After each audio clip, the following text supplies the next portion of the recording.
Bonjour à tous et bienvenue dans ce nouveau podcast. 2 émissions en 2 semaines, arriverait-on à tenir le rythme? On verra bien. Bonjour mon cher David, comment ça va?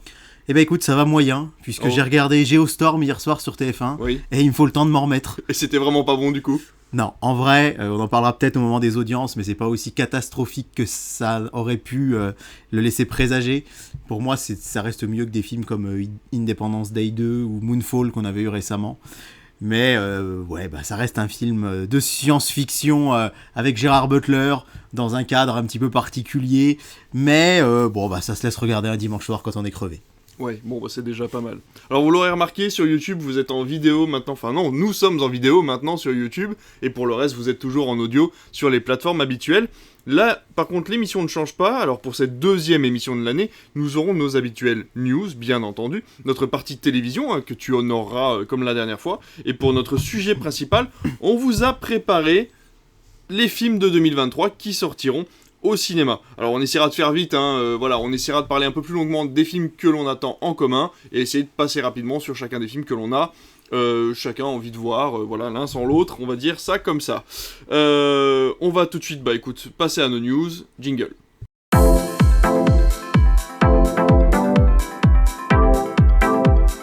Alors, on va commencer par toi, cette fois-ci mon cher David, la dernière fois c'était moi, et on va revenir sur ce gros sujet, un gros sujet qu'on avait établi du coup la semaine dernière en parlant d'HBO Max, mais ça a été acté, apparemment il y aurait un deal entre OCS et Canal+.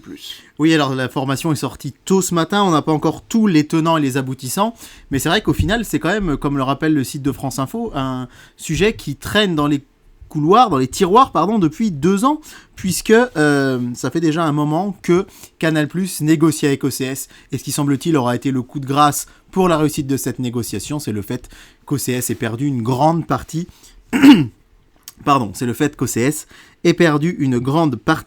de son c'est le fait qu'OCS ait perdu une grande partie de son catalogue et qui a fini par, je pense, convaincre Orange qu'il était temps de céder sa plateforme et ses chaînes de télé au groupe Canal, puisque visiblement pour vivre seul ça devenait quand même assez compliqué. Alors ce qu'il faut savoir, c'est que Canal+ deviendra à l'issue de la transaction le partenaire majoritaire, l'actionnaire unique des 2 sociétés Orange Studio et OCS. Orange Studio, il faut savoir que c'est quand même un studio de cinéma assez important. On voit souvent leur logo d'ailleurs en préambule des films que l'on diffuse dans notre salle. Et c'est vrai que finalement,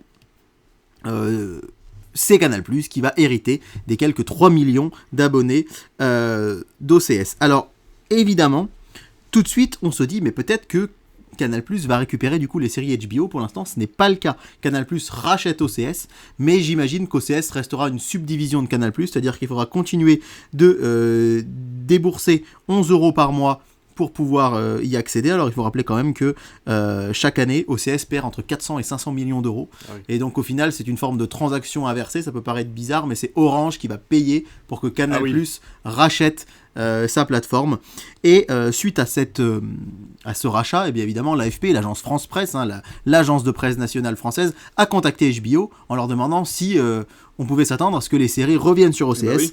Et le communiqué de HBO a été assez laconique, en tout cas de Warner Bros, propriétaire d'HBO, qui dit que pour l'instant, des discussions sont en cours et que leur souhait est de partager leur contenu de la manière la plus large auprès du public français. Ça sent la bonne nouvelle quand même. Donc il ne confirme pas, il n'infirme pas, il y a toujours ce point d'interrogation, mais je pense que quelque part, s'ils veulent vraiment que ce soit vu par un plus grand monde, ils savent qu'avec Canal, ils ont quand même une grosse réserve d'abonnés, parce qu'on n'oublie pas qu'il y a certes les abonnés décodeurs classiques, avec l'antenne Rato et la parabole, mais il y a aussi beaucoup de gens qui, comme moi, sont simplement abonnés aux offres numériques et qui, via un Fire Stick ou un Chromecast, peuvent voir Canal sur leur télévision. Donc, c'est vrai que ça pourrait sentir plutôt bon, mais pour l'instant, on n'en sait pas plus. Tout ce qu'on sait, c'est qu'effectivement, OCS sera une exclusivité Canal, et qu'on imagine que, comme pour Paramount+, il faudra donc débourser. Alors, est-ce que ce sera toujours 11 €? Est-ce que ce sera un peu moins? C'est vrai que ce serait peut-être plutôt bienvenu que ce soit un peu moins, puisqu'il y a quand même une grosse fuite des programmes, mais maintenant, ça peut aussi être un retour des programmes HBO chez Orange. Affaire à suivre, mais en tout cas, c'est Canal+ qui en devient officiellement le propriétaire. Ok. Mais alors du coup, alors la différence avec certaines autres plateformes, c'est aussi qu'OCS reste une chaîne linéaire, c'est-à-dire qu'on peut regarder OCS et regarder le programme qui passe actuellement sur OCS, OCS Max, ce genre de choses. C'est pas juste une plateforme finalement OCS, donc il y a quand même un avantage peut-être à Canal+ de le proposer encore et toujours dans son bouquet de chaînes, sans le proposer forcément à 11 € par mois de plus, mais peut-être le garder comme un mini bouquet à côté de Canal. C'est ça, alors OCS était présent, si ma mémoire est bonne, hein, dans le pack cinéma de Canal+, avec les chaînes du groupe Ciné+, mais comme tu l'as dit, effectivement, en linéaire, on a plusieurs chaînes, hein, comme OCS Max, avec actuellement des films, comme on le disait la dernière fois, hein, des films qui sont sortis en 2022, mais qui arrivent avant Canal chez OCS. C'est le cas de Qu'est-ce qu'on a tous fait au bon Dieu, par exemple. C'est le cas également de La Revanche des crevettes pailletées, qui on a passé il n'y a pas très très longtemps. Tout à fait. Et c'est vrai que du coup, il y a beaucoup de gens qui suivent aussi les chaînes en linéaire, et ça, c'est le cas. On l'oublie beaucoup, mais les chaînes en linéaire sont des chaînes qui sont quand même relativement suivies par des gens à longueur de journée, particulièrement les week-ends ou par des gens un peu plus âgés. Et là, je suis en train de feuilleter mon programme télé pour ceux qui nous regardent, pour voir qu'effectivement, on a quand même des films relativement récents sur OCS, et puis aussi des films un peu plus anciens. Là, je vois par exemple le lundi 16 janvier, il y aura la saga SOS Fantôme qui sera diffusée. Il y a aussi la chaîne OCS Pulp. Alors là, OCS Pulp, on est plus dans des films un petit peu... action, comédie, il y a OCS Géant où on est plus là sur des classiques du cinéma, donc c'est aussi un bouquet linéaire diffusé sur Canal, mais il faut savoir que maintenant les offres Canal vont aussi avec la plateforme, on peut pas être abonné à Canal+ sans avoir MyCanal. Oui. Même avec un abonnement décodeur, on a MyCanal sur son décodeur, donc les gens qui seront abonnés aux offres cinéma de Canal+ auront forcément accès à la plateforme OCS via leur décodeur à minima, ce qui peut vouloir dire quand même que le prix risque de rester peut-être assez élevé. Ah oui, complètement. Bon, en tout cas, affaire à suivre, on verra bien ce qui se passe au niveau d'HBO et d'OCS et voir un petit peu les forfaits si ça évolue de ce côté-là. De mon côté, je vais vous parler d'une cérémonie qui fait parler d'elle chaque année. Elle a fait parler d'elle en 2019, en 2020, en 2021, pas forcément pour les bonnes raisons, mais en tout cas, je vais vous parler bien sûr des Césars, cette cérémonie française qui arrive toujours avant Cannes et qui aura lieu cette année, le 24 février. Donc déjà on a la date, c'est la première information. La deuxième information sera que le président de la cérémonie sera Tahar Rahim, qui est l'acteur qu'on connaît bien pour Un Prophète. Il a joué plus récemment dans Don Juan avec Virginie Efira, qui a eu un petit succès en salle. Et puis on l'aura également, j'ai vu, à l'affiche de Napoléon de Ridley Scott, le fameux film qui est prévu sur Apple TV+.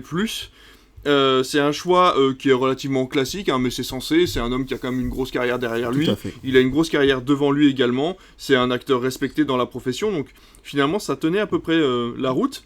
Il faut savoir que c'est Daniel Thompson qui représentait la cérémonie l'année dernière, et Roche Dizem du coup en 2021, malgré la pandémie. C'est vrai que la cérémonie des Césars a continué, puisqu'il y a eu une petite ouverture des cinémas, et la mini-diffusion des films a permis d'avoir quand même un petit classement et une petite cérémonie des Césars à l'époque. La deuxième information que je voulais vous donner sur les Césars, c'est qu'ils ont décidé de mettre de côté, alors c'est leur mot, de mettre de côté toute personne qui sera accusée de faits de violence. Ça reprend forcément l'actualité, puisque récemment, c'est Sofiane Benasser qui a été accusée de faits de violence, de viol et de maltraitance sur son conjoint.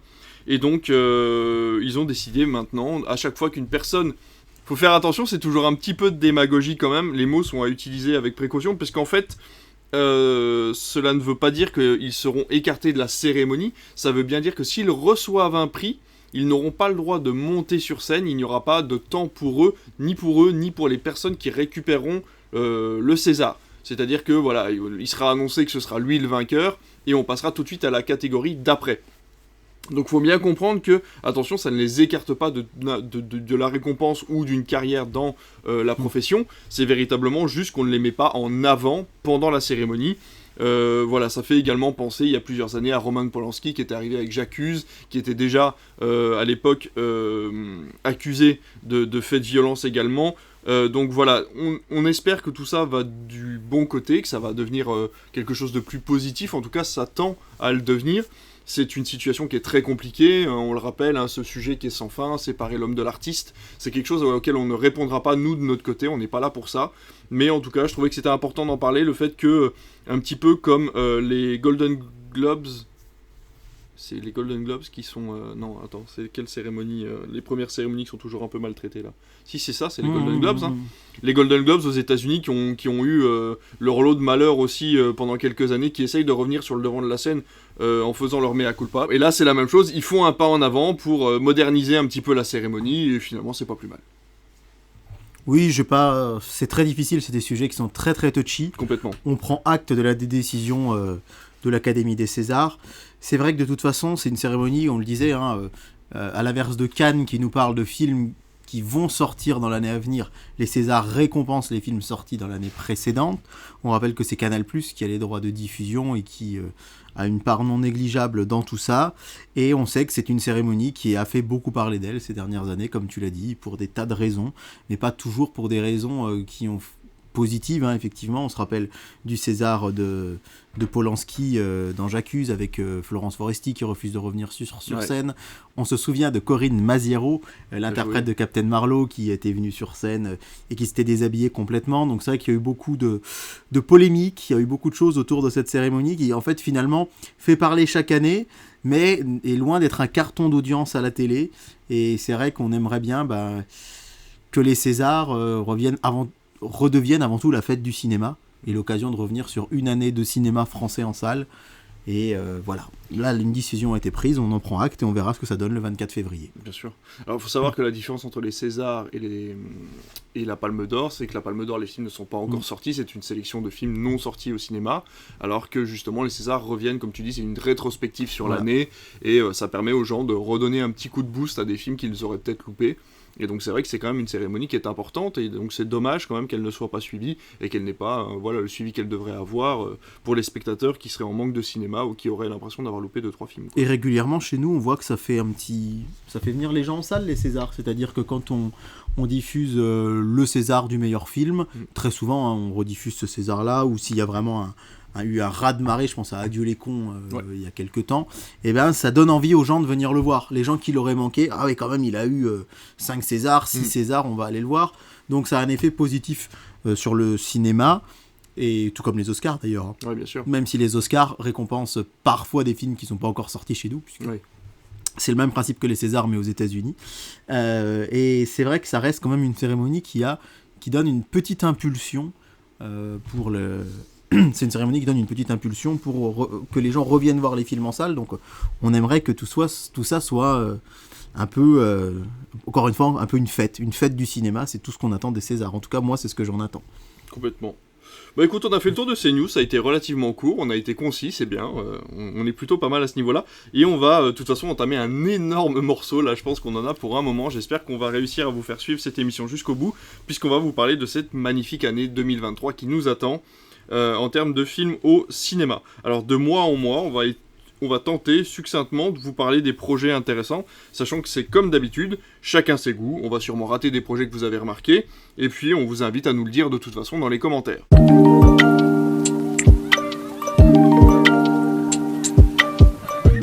On va commencer tout de suite par ce mois de janvier, et nous avons, toi et moi, repéré 3 films. Ensemble, on en a repéré 2, moi j'en ai repéré un 3e que j'aimerais bien voir, et le premier c'est Babylone. Babylone de Damien Chazelle, qui est le réalisateur de La La Land. Damien Chazelle, tu l'as dit, le réalisateur de La La Land, de Whiplash, de First Man, et c'est vrai que là, il nous plonge dans un univers 1920, en pleine transition entre le muet et le sonore. Alors la transition du cinéma, ça rappelle forcément Singing in the Rain, un peu sur le même sujet, et on voit que c'est un film qui a l'air complètement déjanté, et rappelons quand même qu'on a des acteurs comme Brad Pitt, Margot Robbie, Tobey Maguire, qui vont être dans ce film, Olivia Wilde également, Spike Jonze, j'en passe et des meilleurs, et personnellement moi je suis très enthousiaste, la bande-annonce me fait très envie.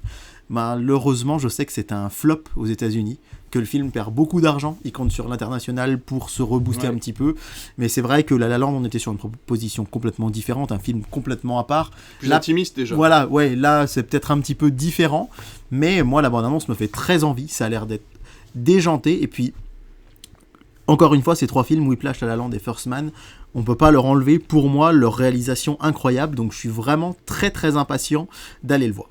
Oui, en même temps c'est vrai qu'il arrive en même temps qu'Avatar, donc c'est toujours, Avatar est toujours dans sa lignée de progression, donc c'est très compliqué d'arriver à ce moment-là, donc effectivement le petit retard qu'il aura sur Avatar va peut-être lui permettre de faire quelques entrées à l'international. Encore une fois, ça a l'air d'être la grande fresque de Damien Chazelle, vraiment le film qui va le gros projet en fait qu'il a depuis des années. Donc ces projets-là sont toujours un peu dangereux, ils coûtent énormément d'argent, on a besoin d'énormément d'entrées, donc c'est toujours un petit peu compliqué, mais je pense que c'est des films qui peuvent devenir cultes sur la durée et qui feront peut-être gagner de l'argent sur la vente de Blu-ray. Tout à fait, il faut vraiment souhaiter que le bouche à oreille soit bon, d'autant que les critiques sont plutôt bonnes, à ce que j'ai cru comprendre.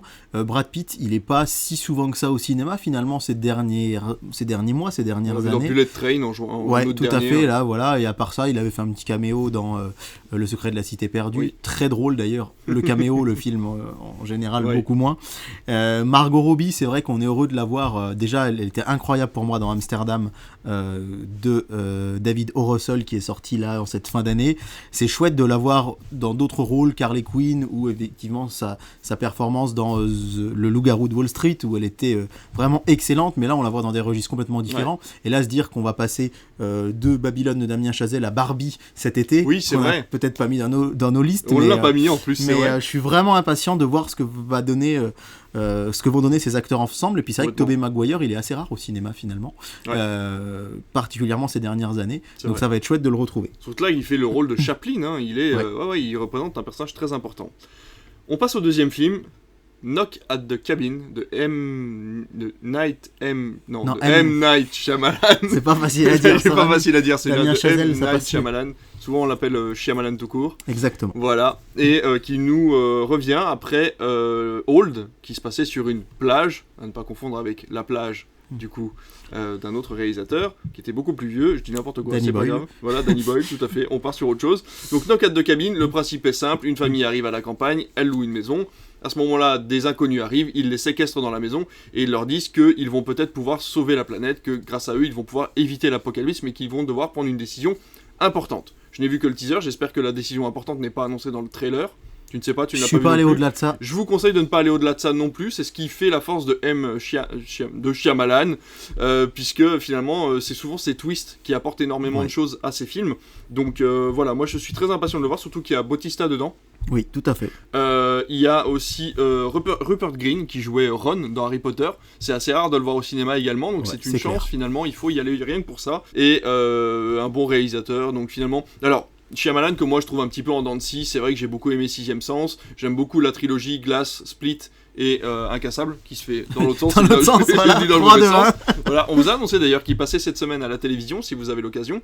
Il a dû passer d'ailleurs quand vous écoutez. Oui, parce qu'au moment où on enregistre, c'est pas passé, mais ça passe on enregistre lundi 9, on est transparent, et ça passe mardi 10. Exactement. Et donc du coup, voilà, moi je suis très impatient, en tout cas c'est toujours un moment de voir un Shyamalan. J'ai pas aimé Old, je le dis, mais voilà, je suis toujours curieux de voir un Shyamalan. Alors c'est vrai que pour moi, vraiment, Incassable, Le Village, Sixième Sens et Signe sont des films qui m'ont énormément marqué. Alors en fait c'est sa filmographie de 1999 à 2004 finalement, avec vraiment Signe pour moi à son paroxysme. J'ai découvert le film en salle à 14 ans, il m'a autant traumatisé qu'il m'a marqué. Je me rappelle que pour mes 15 ans j'avais demandé la cassette à mon anniversaire et qu'on me l'avait offerte et je la regardais en boucle.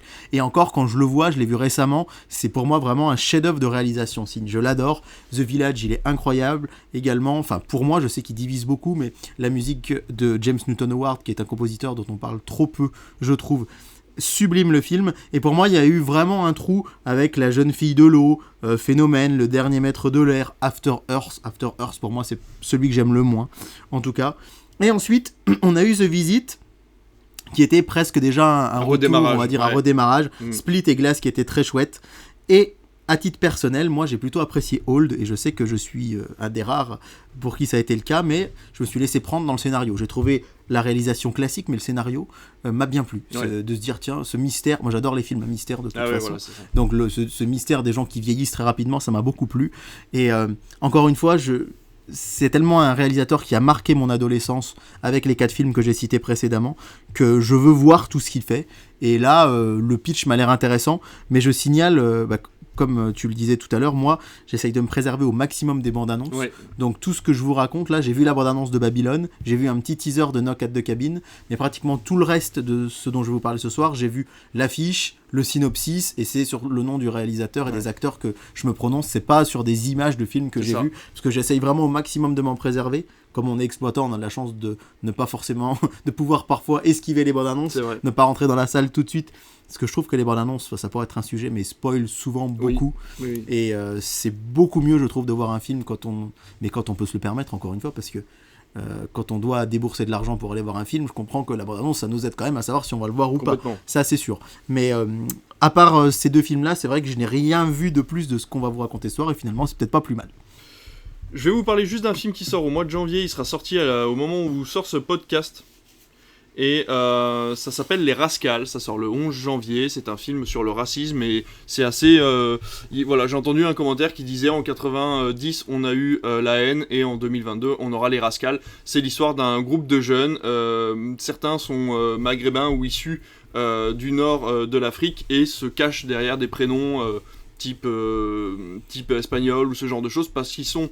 ils ont des noms à consonance arabe et du coup avec les skinheads qui traînent dans les années 80 dans les rues de Paris, c'est très compliqué pour eux et ils décident de monter un gang qui va aller à l'encontre de ça et qui va lutter contre le racisme permanent de Paris et c'est vraiment un film coup de poing, c'est un film choc, c'est un film de chez Jokers qui est un distributeur qui tente énormément de choses et je vous conseille vraiment d'aller le voir, les premiers retours sont excessivement bons, j'espère qu'on aura l'occasion de le passer nous dans notre petit cinéma, même si c'est sur une séance de 22h parce que vraiment je pense qu'il a du potentiel et il devrait avoir sa chance cette année, voilà et donc ça sort là au mois de janvier.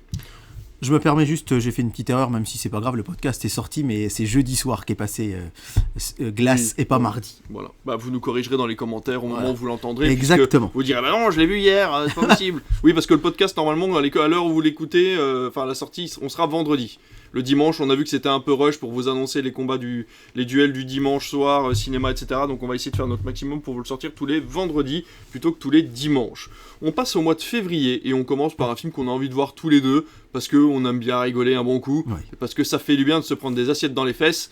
Toi aussi, t'as vu la bande-annonce. Finalement, il y en a un dont on a vu la bande-annonce. Celui-là, j'ai vu la bande-annonce, ça s'appelle Alibi.com 2, c'est avec Philippe Lachaud et la bande à Fifi, on les connaît maintenant. Et voilà, assez peu de choses à dire finalement sur le film, mais en tout cas, on a hâte de rigoler un bon coup parce que c'est vrai que Philippe Lachaud, ça reste quand même une bonne tranche de rigolade et c'est toujours plutôt pas mal. J'avais été un petit peu déçu de Super Héros malgré lui qui tendait un petit peu à se perdre dans les références Marvel un petit peu excessives et c'est vrai que ça a perdu pas mal du public qui sont habitués aux films de Philippe Lachaud et qui malheureusement n'avaient pas les références de super-héros. C'est ça. Alors là on est vraiment dans l'éclectisme hein, puisque pour ceux qui nous regardent en vidéo on est à côté de l'affiche de The Fabelmans de Spielberg qu'on veut aller voir aussi hein. On vient de vous parler de Damien Chazelle, on va parler de Denis Villeneuve de plein de gens comme ça tout au long de la soirée, mais c'est vrai que moi j'avoue je suis fan de Philippe Lachaud et de ses films. Je suis fan, j'apprécie beaucoup. Ça me fait énormément rire, c'est un humour qui marche sur moi, je sais que ça vole pas haut, c'est un peu bébête peut-être pour certains comme humour, mais pour moi ça marche vraiment. Et c'est vrai que je pense que Philippe Lachaud, il a fait un petit peu moins de score au box-office avec ses deux derniers films, qui sont Nicky Larson et Super Héros malgré lui, que moi je trouve très réussis tous les deux, ils m'ont beaucoup fait rire, et surtout les deux, je suis allé les voir avec des gens qui ne connaissaient ni Nicky Larson, ni les Marvel, et qui ont quand même beaucoup rigolé. Mais... bien. Ils n'avaient pas toutes les références que j'avais. Je pense que Lachaud, il s'est fait plaisir. Il est fan de Nicky Larson. Il a réalisé un film Nicky Larson, c'est génial. Enfin, je veux dire, je me mets à sa place. Il a regardé ça dans le Club Dorothée. Il a pu réaliser un film là-dessus qui d'ailleurs a beaucoup marché au Japon. Aussi, les gens sont assez fans de ce film. Et qui a été d'ailleurs accepté par le créateur de Nicky Larson. Tout à fait. Qui a beaucoup aimé. Tout à fait.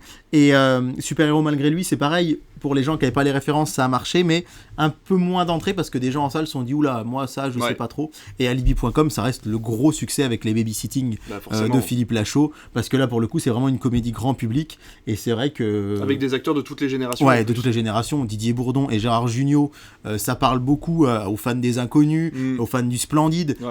C'est vraiment le cinéma des années 70 avec Jugnot, des années 90 avec les Inconnus et les Trois Frères, mélangé à la bande à Fifi qui, il faut le rappeler, a été découvert dans le Grand Journal dans les années 2004, 5, 6 et qui ont commencé à sortir des films début des années 2010, donc c'est vraiment transgénérationnel. La bande-annonce me fait déjà énormément marrer et j'ai vraiment très très hâte, mais voilà, c'est ça le cinéma, c'est éclectique. On peut avoir hâte de voir du Damien Chazelle et hâte de voir du Philippe Lachaud et prendre son pied devant les deux et devant tout ce qu'on va vous présenter ce soir, que ce soit du film d'animation, des comédies ou des films plus sérieux. Et bien justement, on va faire un grand écart tel Jean-Claude Van Damme, puisqu'en mois de février sortira The Fablesman, dont vous avez l'affiche juste ici pour ceux qui le regardent en vidéo, et pour ceux qui nous écoutent en audio, vous avez qu'à aller la chercher sur Allociné. The Fablesman, c'est le dernier film de Steven Spielberg qui raconte l'enfance de Steven Spielberg. En tout cas, c'est tiré de son enfance, c'est tiré du début de son amour pour le cinéma, comment il en est arrivé là, le côté trop artiste de sa mère et le côté très sérieux de son père. Voilà, donc ça a l'air d'être un très très très beau film, ça a l'air d'être une très belle fresque. De toute façon, Spielberg, malheureusement, c'est très difficile, enfin heureusement, c'est très difficile d'être déçu, mais je crois que son dernier, ça devait être Ready Player One, si je me trompe pas. Je vais regarder ça tout de suite. On va vous dire ça en direct, mais voilà. En tout cas, moi j'ai vraiment hâte. La bande-annonce, je la vois en boucle parce qu'elle passe dans pas mal de mes séances et elle me fait presque avoir les larmes aux yeux. C'était West Side Story l'année dernière. Oui, c'était West Side Story l'année dernière. Bon, alors c'est un remake, c'est pas pareil. Voilà, c'est pas une production créée de A à Z. Même si j'ai beaucoup aimé West Side Story de version Spielberg, était très très bien. J'ai adoré. Très très bien. Mais voilà, donc si vous avez l'occasion, si vous voulez connaître la vie de Steven Spielberg par Steven Spielberg, eh bien ce sera dans The Fablesman avec Paul Dano, avec Mulligan. Carey Mulligan. Carey Mulligan. Il y a pas mal de noms, on va vous citer pas mal de noms, donc j'espère que vous nous excuserez quand on en écorche certains, parce que c'est vrai qu'on a pas mal de noms en tête.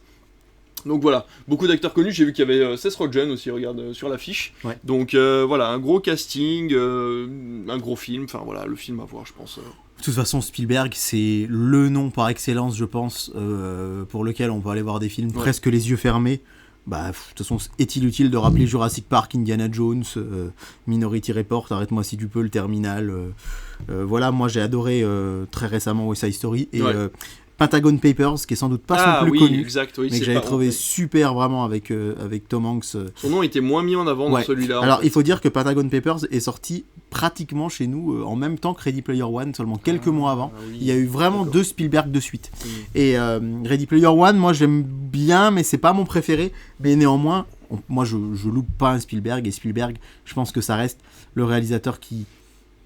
Enfin, c'est peut-être l'un des plus grands de ces dernières années, parce qu'il a touché... Enfin, c'est l'un des plus grands de ces dernières années. C'est peut-être le plus grand. Alors ça, c'est difficile à dire. C'est difficile à dire et je m'y risquerai pas, mais c'est vrai que depuis Les Dents de la Mer en 75, enfin, même Duel, hein, son téléfilm en 71, et puis après, je vous l'ai dit, E.T., ça va de Jurassic Park à La Liste de Schindler, Il faut sauver le soldat Ryan, Arrête-moi si tu peux. Il a une filmographie incroyable et c'est le taulier, quoi. C'est ça, et puis surtout, il arrive à s'adapter, en fait.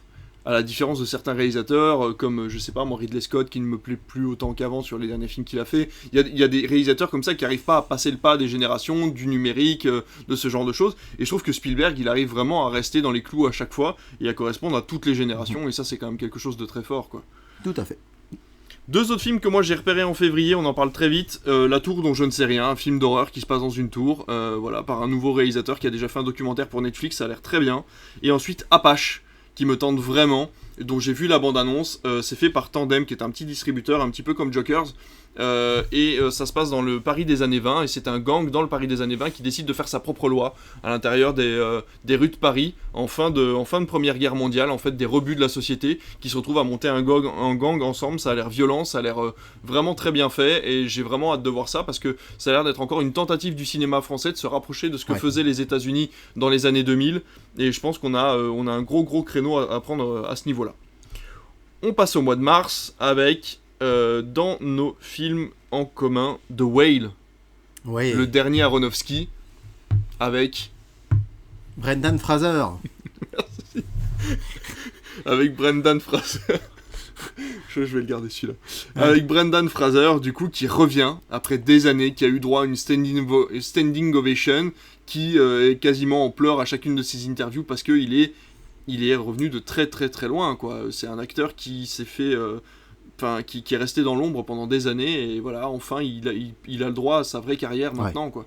C'est ça, alors Aronofsky, c'est soit on aime, soit on n'aime pas. Moi j'adore, je le cite toujours parmi mes 4-5 réalisateurs préférés, avec vraiment des films comme Requiem for a Dream, Noé, alors je sais que c'est pas forcément le préféré de tout le monde, mais Noé qui m'a beaucoup marqué en 2014, ça reste un de mes films phares de cette année, et revoyez-le, vraiment Noé, il a des plans de cinéma incroyables de A à Z. Mother qui a plus divisé en 2017, c'était son dernier film peut-être, hein.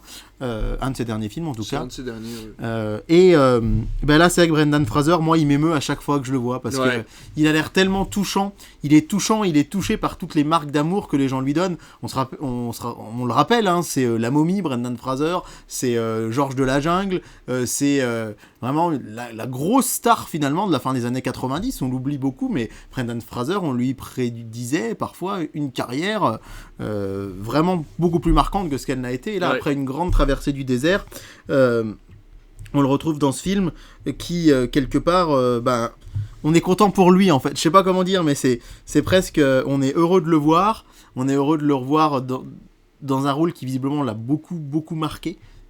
Quand il en parle, comme tu dis, il a les larmes aux yeux à chaque interview. Sa standing ovation, c'était super émouvant. Donc, à titre personnel... moi, je suis hyper impatient. Effectivement, Mother, je vérifie, c'était bien le dernier Aronofsky. Il était sorti en septembre 2017. Donc là, on a The Whale qui arrive en mars 2023. Ça fait plus de 5 ans sans Aronofsky. Et c'est vrai que moi, il m'a quand même beaucoup manqué. J'ai pas cité tout à l'heure Black Swan ou Pi, son premier film.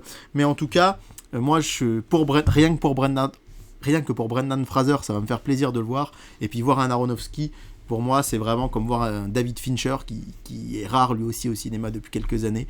Je le cite toujours dans mon top 4-5 de mes réalisateurs préférés. Et j'ai vraiment, vraiment super hâte de voir The Whale. Mais surtout de le voir revenir dans un film d'auteur. Tout à fait. Ça va, en plus, c'est pas genre le vieux retour de carrière d'un mec qui essaie de gagner un peu des sous pour payer ses impôts. Là, c'est une prise de risque pour lui en tant qu'acteur de prouver qu'il est un bon acteur, déjà, qu'il l'a toujours été. Et en plus de ça, alors je sais pas si vous le savez, mais s'il s'est éloigné du monde du cinéma, c'est parce qu'il a eu des problèmes d'attouchement et et des problèmes très très sérieux dans le monde d'Hollywood, et il a voulu s'écarter de ce monde-là parce qu'il a été traumatisé, et donc c'est avec beaucoup de courage qu'il est revenu dans la course, et on le remercie parce que je suis persuadé que c'est un très très bon film et qu'on va avoir beaucoup de plaisir devant sa prestation. Donc merci à Brendan Fraser, lui qui nous écoute à chacun de nos podcasts. Évidemment. On lui dit merci. D'ailleurs, vivement qu'il vienne pour le prochain.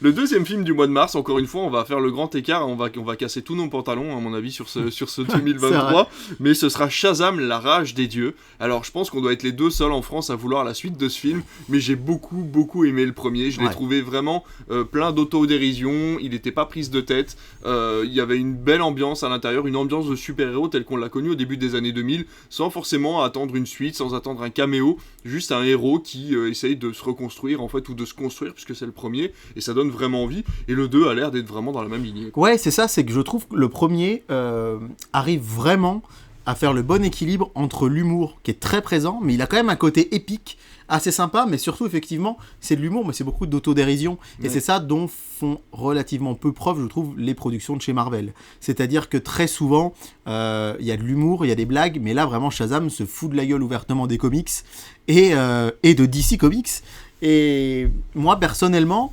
C'est vrai que, on en parlera, je pense, dans une prochaine émission, parce que ça pourrait être tout un sujet, le DC Comics de James Gunn qui va arriver.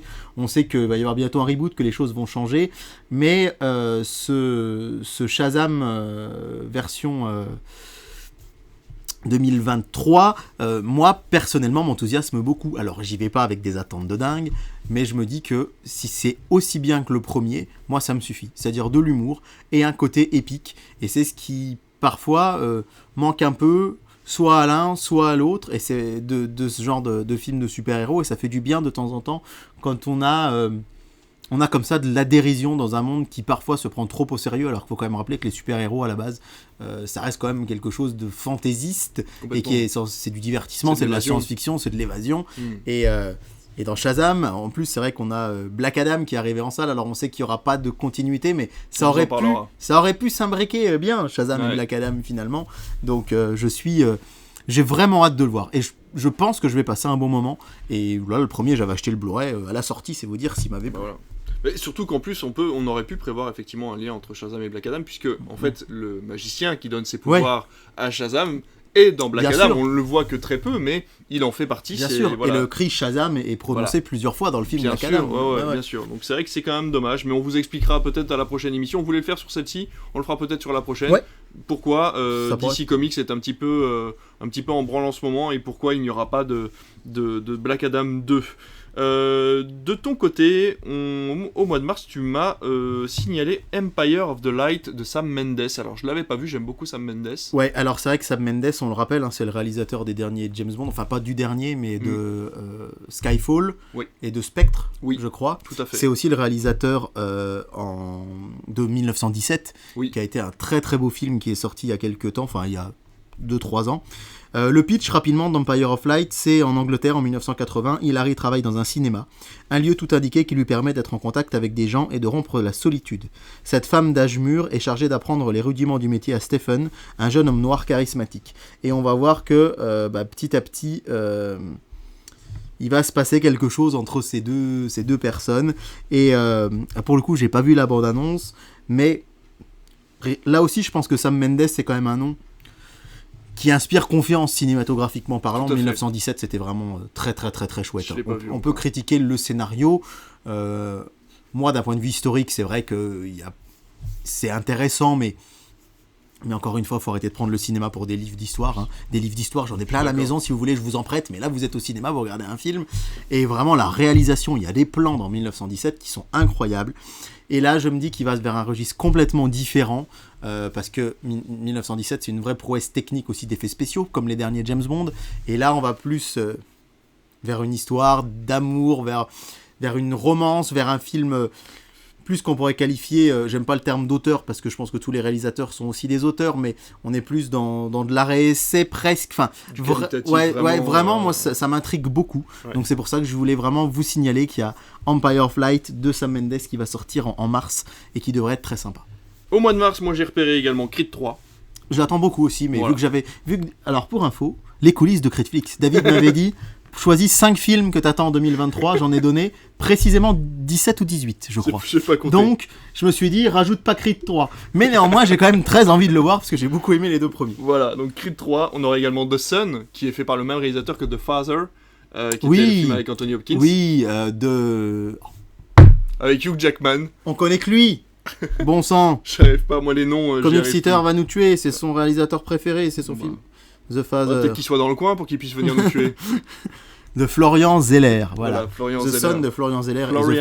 Et The Father était incroyable, donc j'ai vraiment très très envie de le voir. Surtout que The Son reprend à peu près les mêmes thématiques, voilà, donc c'est vrai qu'on va être sur quelque chose de très très bien. On en a fini pour le mois de mars, on va passer au mois d'avril, et dans les films en commun, nous avons... Roulement de tambour, il a été repoussé il y a très peu de temps. Let's go! Super Mario, le film fait par Illumination, les papas qui sont derrière Moi Moche et Méchant, Les Mignons, le Lorax, ce genre de choses. Et que dire de plus que la bande-annonce m'a convaincu, mais comme jamais. Comme jamais, je pense que ça va être le film de ce premier trimestre 2023. Parce que vraiment, tout est dedans. Les références, l'animation, l'humour, la mise en avant de certains personnages qu'on n'attendait pas forcément. Le doublage, si c'est le même dans la bande-annonce que dans le film, on est vraiment gâté au niveau de la France. Donc voilà, Super Mario, que dire de plus que, allons-y quoi.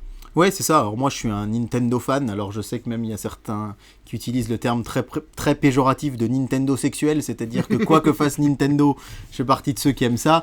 J'exagère, mais moi, Nintendo, c'est toute mon enfance, mon adolescence et encore maintenant.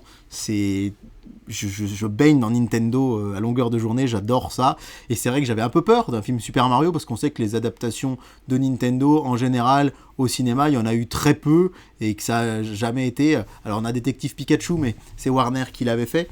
Mais de savoir déjà que c'était Illumination, ça m'a relativement rassuré, parce que quand même, comme tu l'as dit plus récemment, Comme des bêtes, non c'était eux ça, oui. Oui, Comme des bêtes. Oui, Comme des bêtes, bien sûr, Comme des bêtes, tous en scène. Oui. Les Moi Moche et Méchant, c'est quand même vachement qualitatif. On rappelle que c'est un studio qui est en partie français, Illumination en plus. Et on sait que Shigeru Miyamoto, si vous le connaissez pas, c'est le papa de Mario, le créateur de Super Mario, a été très très investi dans le projet.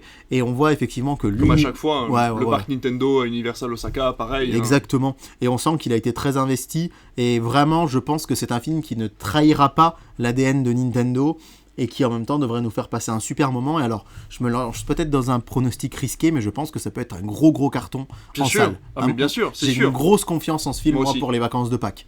En parlant de carton, à l'heure où l'on vous parle, Avatar 2 a dépassé les 10 millions d'entrées en France. Incroyable. Et c'était pas arrivé depuis Le Roi Lion, si je me trompe pas, en 2019. Et d'ailleurs, à l'heure où vous nous écoutez, puisqu'il y aura 4-5 jours avant que le podcast sorte, il aura peut-être 12-13 millions d'entrées. Oui, c'est clair. Il s'arrête plus, en fait. Il s'arrête plus et c'est fou. C'est fou, donc voilà. Donc Super Mario, qu'on attend vraiment avec une grande impatience. Je pense que là, pour l'instant, des films que l'on a cités, c'est vraiment celui que j'attends le plus. Et du coup, on va revenir, ou on va rester en France, peu importe, mais en tout cas, on va parler d'une grosse production française, un des films qui a coûté le plus cher de l'histoire du cinéma français. C'est produit par Pathé et c'est Les Trois Mousquetaires. C'est un diptyque, c'est un film qui sera en 2 parties. L'une qui s'appellera D'Artagnan et l'autre qui s'appellera Milady. Comme on a vu les films pendant les vacances de Noël, on avait eu Les Trois Mousquetaires et D'Artagnan et on l'appelait Milady. Et bien là c'est le même concept, ce sera 2 films, un diptyque qui raconte... Je me suis pas très bien renseigné, je ne sais pas si ça va raconter la même histoire de 2 points de vue différents ou si ce sera la suite d'un... les 2 films seront à la suite l'un de l'autre, je ne sais pas, je vous laisserai découvrir ça.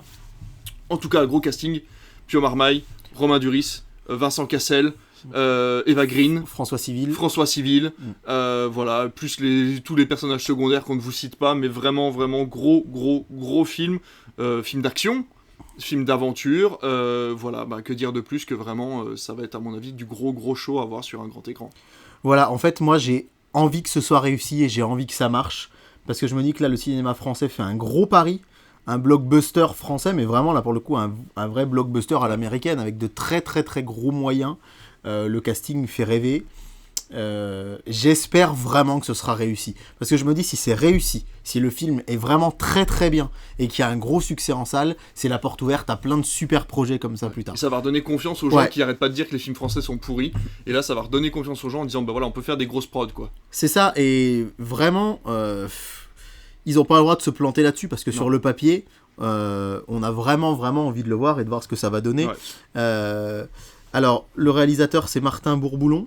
Je ne sais pas si vous connaissez Martin Bourboulon, qui avait fait...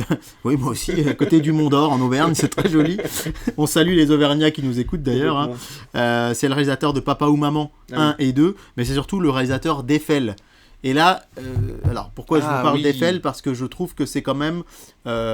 il s'est essayé, là, déjà, du grand cinéma... Eiffel, il y a des effets visuels qui sont quand même déjà assez importants. Pas impressionnants, mais importants.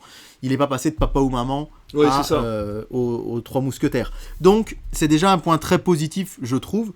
Eiffel, ou réussi ou pas, moi je... Oui, peu importe, après... Moyen plus, on va dire. Mais là, j'ai vraiment envie que ça marche, parce que si ça marche, c'est encore une fois la porte ouverte à plein de bonnes choses. Bon. Eh ben écoute, on espère que ça fonctionnera. Tu en avais fini pour tes films du mois d'avril. Moi j'ai repéré quand même Suzume, le dernier Makoto Shinkai, qui a fait Your Name, qui a fait Les Enfants du Temps, que j'ai trouvé absolument fantastique. Les Enfants du Temps un petit peu moins, je l'ai trouvé un peu long, mais par contre Your Name, je pourrais le regarder en boucle, c'est quelque chose de vraiment extraordinaire. Je suis d'accord, je vais me faire décapiter par ma copine parce que j'avais pas pensé à ce film-là, et elle est très fan de Your Name et des Enfants du Temps, mais je confirme. Moi je suis pas un immense fan de films d'animation japonais. J'aime beaucoup ça, mais on va dire que c'est une approche que j'ai découvert vraiment sur le tard. Ouais. Et du coup, je pense que je n'arrive pas à m'y plonger encore autant. J'ai l'impression d'avoir des grosses lacunes. J'ai pas vu beaucoup de Ghibli finalement, même si je me suis rattrapé pendant le confinement. Et du coup, c'est des films vers lesquels je vais pas forcément spontanément. Et j'ai tort parce qu'à chaque fois que j'en vois, comme Your Name par exemple, Your Name j'ai adoré, donc je vais aller le voir avec plaisir celui-ci. J'ai repéré également, c'est une espérance que j'ai, même si elle n'est pas bien haute, le film Donjons et Dragons. Oui. Parce que j'ai envie, pour le délire, pour me dire, allez, un petit peu d'heroic fantasy au cinéma, ça fait toujours du bien. Donc finalement, pourquoi pas. C'est un univers dont je connais rien du tout, mais je l'ai vu passer dans les films de 2023, et ouais, Ils ont l'air d'avoir pris le tournant un petit peu parodique, un petit peu humour, donc je me dis finalement, ça peut être pas si mal que ça. Et un autre film sur lequel on peut peut-être un peu rigoler, c'est le prochain film de Jonathan Barré, le prochain film du Palma Show avec Laure Calamy, qui s'appelle Bonne Conduite. Donc assez peu d'infos qui ont filtré pour l'instant, le film sort en avril, voilà. Oui voilà, et puis c'est vrai qu'on va vous le dire je pense là sur la fin, mais plus on avance dans le temps, moins on a d'infos sur les films, effectivement on sait beaucoup de choses sur ce qui sort en janvier, février, quand on sera sur novembre-décembre, ce sera plus spartiate, mais bon, ça veut pas dire qu'on n'a pas hâte pour autant. Exactement. On passe au mois de mai, et notre film en commun sera Spider-Man Across the Spider-Verse 2. Ouais. Parce que le premier était extraordinaire. Peut-être un des meilleurs Spider-Man qui ait pu sortir au cinéma. Ah ouais, complètement. Et Dieu sait si je suis fan de la trilogie de Tobey Maguire, avec Tobey Maguire, mais de Sam Raimi. Mais là, vraiment, le premier, ça va être une claque déjà visuelle. Ouais. Je comprends, je sais que certains ont des réserves sur le scénario, et c'est louable, parce qu'effectivement, c'était pas parfait, mais quand même, quelle audace déjà d'avoir sorti ça en salle. D'ailleurs, je crois que j'en ai pas parlé parce que c'est pas certain encore que ça sortira en salle, mais il y a les Tortues Ninja qui devraient faire. Je l'ai noté, mais sans être sûr, effectivement. Voilà. J'ai entendu des rumeurs parlant de peut-être une sortie Netflix, mais ça, Ouais, c'est vraiment des rumeurs pour l'instant à partir du principe que ça sort en salle, mais c'est sans doute aussi grâce à ce genre de film, et quelle audace, encore une fois, que d'avoir sorti un film d'animation Spider-Man au cinéma à Noël 2018, Ouais. qui est complètement en dehors de l'univers Marvel du MCU tel qu'on le connaît actuellement. Qui n'a pas Peter Parker comme héros principal. Ouais, voilà, puisqu'on est vraiment sur la phase Miles Morales, hein, qui est apparu, rappelons-le, dans Ultimate Spider-Man il y a un peu plus de 10 ans maintenant dans les comics. Et moi, ouais, le premier, c'est vraiment un gros coup de cœur. Et là, le 2, mais je l'attends. Vraiment, avec Mario, il fait partie des 2 films d'animation que j'attends le plus cette année. Vraiment beaucoup.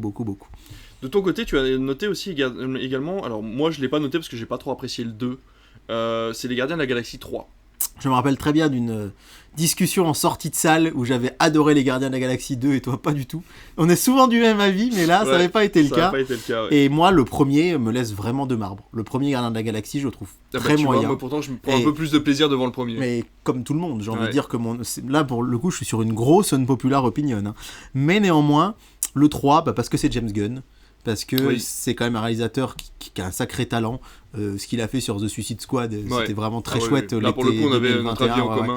Donc le 3, je l'attends, mais ça fait partie des petites attentes. Hein. On est vraiment très loin de Spider-Man, de Super Mario, des 3 Mousquetaires. Mais bon, j'ai envie de voir ce que ça va donner. De toute façon, je viendrai le voir. Et puis, malgré tout, je continue de suivre le MCU et d'aller voir leurs films.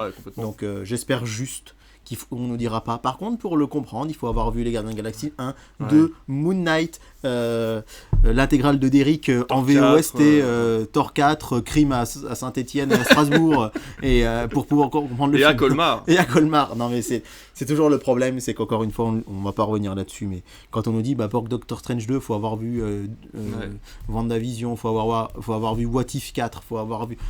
ça, c'est un peu usant, donc j'espère que ce ne sera pas le cas je suis d'accord. Pour celui-là. On passe au mois de juin, et au mois de juin, on a pas mal de films qu'on a cités en commun, et on va commencer par celui qu'on attend, je pense, le plus tous les deux, Transformers 7. Alors moi, je n'aime pas Transformers, j'y connais rien. J'ai jamais vu le dessin animé quand j'étais petit. Mais dans celui-là... J'ai vu le 1, le 2 et le 3, ça m'a pas plu. Mais là, j'ai vu qu'il y avait des animaux, et ça me fait penser aux Power Rangers. Ça me rappelle la saison 2 de Power Rangers, parce que la première saison de Mighty Morphin, les Power Rangers deviennent des dinosaures. Oui. Et dans la 2, il y a une grenouille, ils deviennent des animaux. Et là, j'ai vu la bande-annonce devant Avatar, puisque c'est un des rares films en 3D prévu pour 2023. Ça m'a grave donné envie. Mais le problème, c'est que si je suis obligé de regarder c'est le 7, hein, c'est ça ? Je suis obligé de voir les 6 avant. J'ai la flemme, mais je crois que je vais quand même venir le voir juste parce que j'ai envie de voir des voitures devenir des animaux, et ça, c'est cool. Voilà, c'est tout, c'est cool. Bah moi j'ai envie de le voir alors que finalement j'avais été déçu du dernier et donc du coup on verra bien, mais c'est vrai que scénaristiquement ça commence un petit peu à partir en vrille. Mais je lui laisse sa chance. Il y a un gorille, une voiture qui devient un gorille. C'est vrai qu'il y a un gorille, et puis en plus je trouve qu'ils ont repris un design de Optimus Prime qui est beaucoup plus simpliste, on va dire, et ça a l'air plus intéressant. On verra bien. Le deuxième film qu'on attend, il fait polémique, on l'attend quand même parce que il faut séparer l'homme de l'artiste, c'est The Flash. Qui sort le jour de mon anniversaire. Qui sort le jour de ton anniversaire. Le 14 juin. C'est fou. Et ouais, alors bon. Est-ce que ça veut dire quelque chose ? On ne sait pas. Ah bah ça, j'en sais rien. Va-t-il apparaître devant toi dans ton lit J'ai pas tourné dedans. Le matin, il y a un vortex qui va s'ouvrir devant toi en disant j'arrive de 1998. Bah si c'est Flash, 1998, j'aimerais bien être né en 98, mais si c'est Flash qui arrive dans un vortex, pourquoi pas ? Si c'est Ezra Miller, faut qu'il soit dans un bon état. J'ai pas envie de me faire défoncer la gueule dans mon lit le jour de mon anniversaire. Donc, et voilà, le film fait polémique. On en parle. En tout cas, l'acteur fait polémique, voilà, pas le film, bien film, sûr. Non. Mais c'est vrai que le film devait être un peu la plaque tournante, on va dire, du DC Universe au cinéma. Et vu que là, il va y avoir ce fameux reboot, reboot entre guillemets, de James Gunn, je sais pas trop quoi en penser. Qu'est-ce qui va se passer ? En espérant que le film se tienne tout seul, c'est-à-dire que tu peux apprécier le film sans forcément aller chercher en te disant en fait il va aller à droite à gauche. Alors on sait qu'il y aura Michael Keaton à l'intérieur puisqu'il fait partie de la bande-annonce, donc il fera le Batman que l'on connaît des années 80, celui qui était sorti à l'époque de Tim Burton. Donc voilà, on verra s'il y a gros point d'interrogation pour moi sur The Flash. Complètement. À voir. Mais bon, pourquoi pas. On a noté également Indiana Jones, c'est le 5e. Ça devrait être normalement le dernier, le 4e devait être le dernier, de toute façon déjà. Ce sera le dernier avec Harrison Ford, mais peut-être pas le dernier Indiana Jones. Ce sera sans Shia LaBeouf par contre, qui était son fils dans le 4e. Moi, c'est une de mes sagas préférées au cinéma. Parce que voilà, je regardais ça. C'est l'aventure à... L'aventure, vraiment. Ouais. Le cinéma d'aventure, c'est assez rare, en fait, au final. Ouais. Parce que c'est difficile à classifier. C'est pour ça que j'ai autant aimé Jungle Cruise, Ouais. parce que pour moi, vraiment, là, on pouvait dire film d'aventure. Ouais, parce que finalement, The Lost City of Z, ça pourrait être un film d'aventure aussi. Oui, voilà. Alors, Pirates des Caraïbes, c'est des films d'aventure. Ouais. Indiana Jones, c'est des films d'aventure. Maintenant, il y a le film d'aventure, ça peut être aussi un film de science-fiction. Oui. Est-ce que Ready Player One, c'est un film d'aventure? Bah, un petit peu. Est-ce que Dune, c'est un film d'aventure? Bah, non, c'est de la science-fiction, mais un film d'aventure, ça veut un peu tout dire et rien dire. Et Indiana Jones, c'est vraiment de l'aventure telle que j'aime, c'est-à-dire ça. on part explorer dans la jungle, l'archéologie, tout ça. Comme tout le monde, j'ai été quand même pas mal déçu du 4. Oui. Le réalisateur d'Indiana Jones 5 ne sera pas Steven Spielberg. C'est bien de le noter. Oui. Et puis c'est encore mieux si je vous dis le titre. C'est le nom. Mangold. Oui, James Mangold, voilà, tout Qui à a fait. fait Logan. Voilà, qui a fait Logan et qui a fait également... Parce que Logan, c'est un film que j'aime bien, mais C'est le pas- côté sombre en fait du film qui moi pourrait me plaire dans Indiana Jones, c'est peut-être trouver ce Ouais. côté un petit peu fin de carrière C'est qui ça. pourrait être bien maîtrisé Moi, dans je le pensais cinquième. à Le Mans 66, que j'ai Oui, adoré. ah oui, c'est vrai que c'est lui qui a fait le de Mans James 66, Mangold. tout à fait. Et du coup, bah, Indiana Jones, c'est vraiment... J'ai rendez-vous avec mon enfance en juin, là, avec ce personnage, et avec plein de bons souvenirs. Donc, j'ai vraiment hâte de le voir. Mais surtout, dites-moi que vous l'avez réussi, Disney, je vous en prie. Réussissez-le, faites-nous un Ah bel oui, c'est vrai que c'est un adieu. film Disney du coup. puisque Oui, c'était Lucasfilm, ouais, tout à fait. exact. Ouais. Voilà, donc moi j'ai un bon espoir en ce film. J'espère qu'il sera réussi. En juin, on aura un Pixar qui sort aussi, Oui. qui s'appelle Élémentaire. Là aussi, je l'ai enlevé de mes 42 films. Mais, Je vais t'avouer que je l'ai noté pour le noter. Parce mais que t'as Pixar, bien fait parce qu'il me fait très envie, lui. Voilà, Pixar dernièrement, je trouve que ça tourne un peu en rond. Là, c'est la flamme qui rencontre Ouais. l'eau. Au Ouais. début, ça va pas coller, puis ils vont tomber amoureux. Bon, on a l'impression que c'est les mêmes thèmes qui reviennent. Et c'est un studio qui a un petit peu de mal à se renouveler, je trouve, par rapport aux autres studios qui sont en face. DreamWorks qui se renouvelle. Ouais. J'ai vu le chapeauté récemment qui m'a scotché complètement, que ce soit au niveau de l'animation, du scénario. On a Illumination qui arrive toujours à faire quelque chose de neuf. Même les Minions 2 étaient quelque chose d'intéressant. Là, c'est vrai que malheureusement, Pixar, depuis Soul, on a un peu de mal à redémarrer, à retrouver un sang neuf, quoi. Je suis tout à fait d'accord. Moi, Pixar, ça fait un petit moment que ça peine un petit peu, donc... Rien que déjà le logo m'a fait penser à Vice Versa. Ouais, tout à fait. On sait que ça va encore être philosophique, métaphysique. C'est ça. Il verse vachement là-dedans, Pixar, et Vice Versa, c'est mon Pixar préféré. Donc je suis peut-être paradoxal, mais c'était la première fois qu'il le faisait. Et on sait qu'il y aura Vice Versa 2 d'ailleurs qui devrait arriver à l'horizon 2024-2025.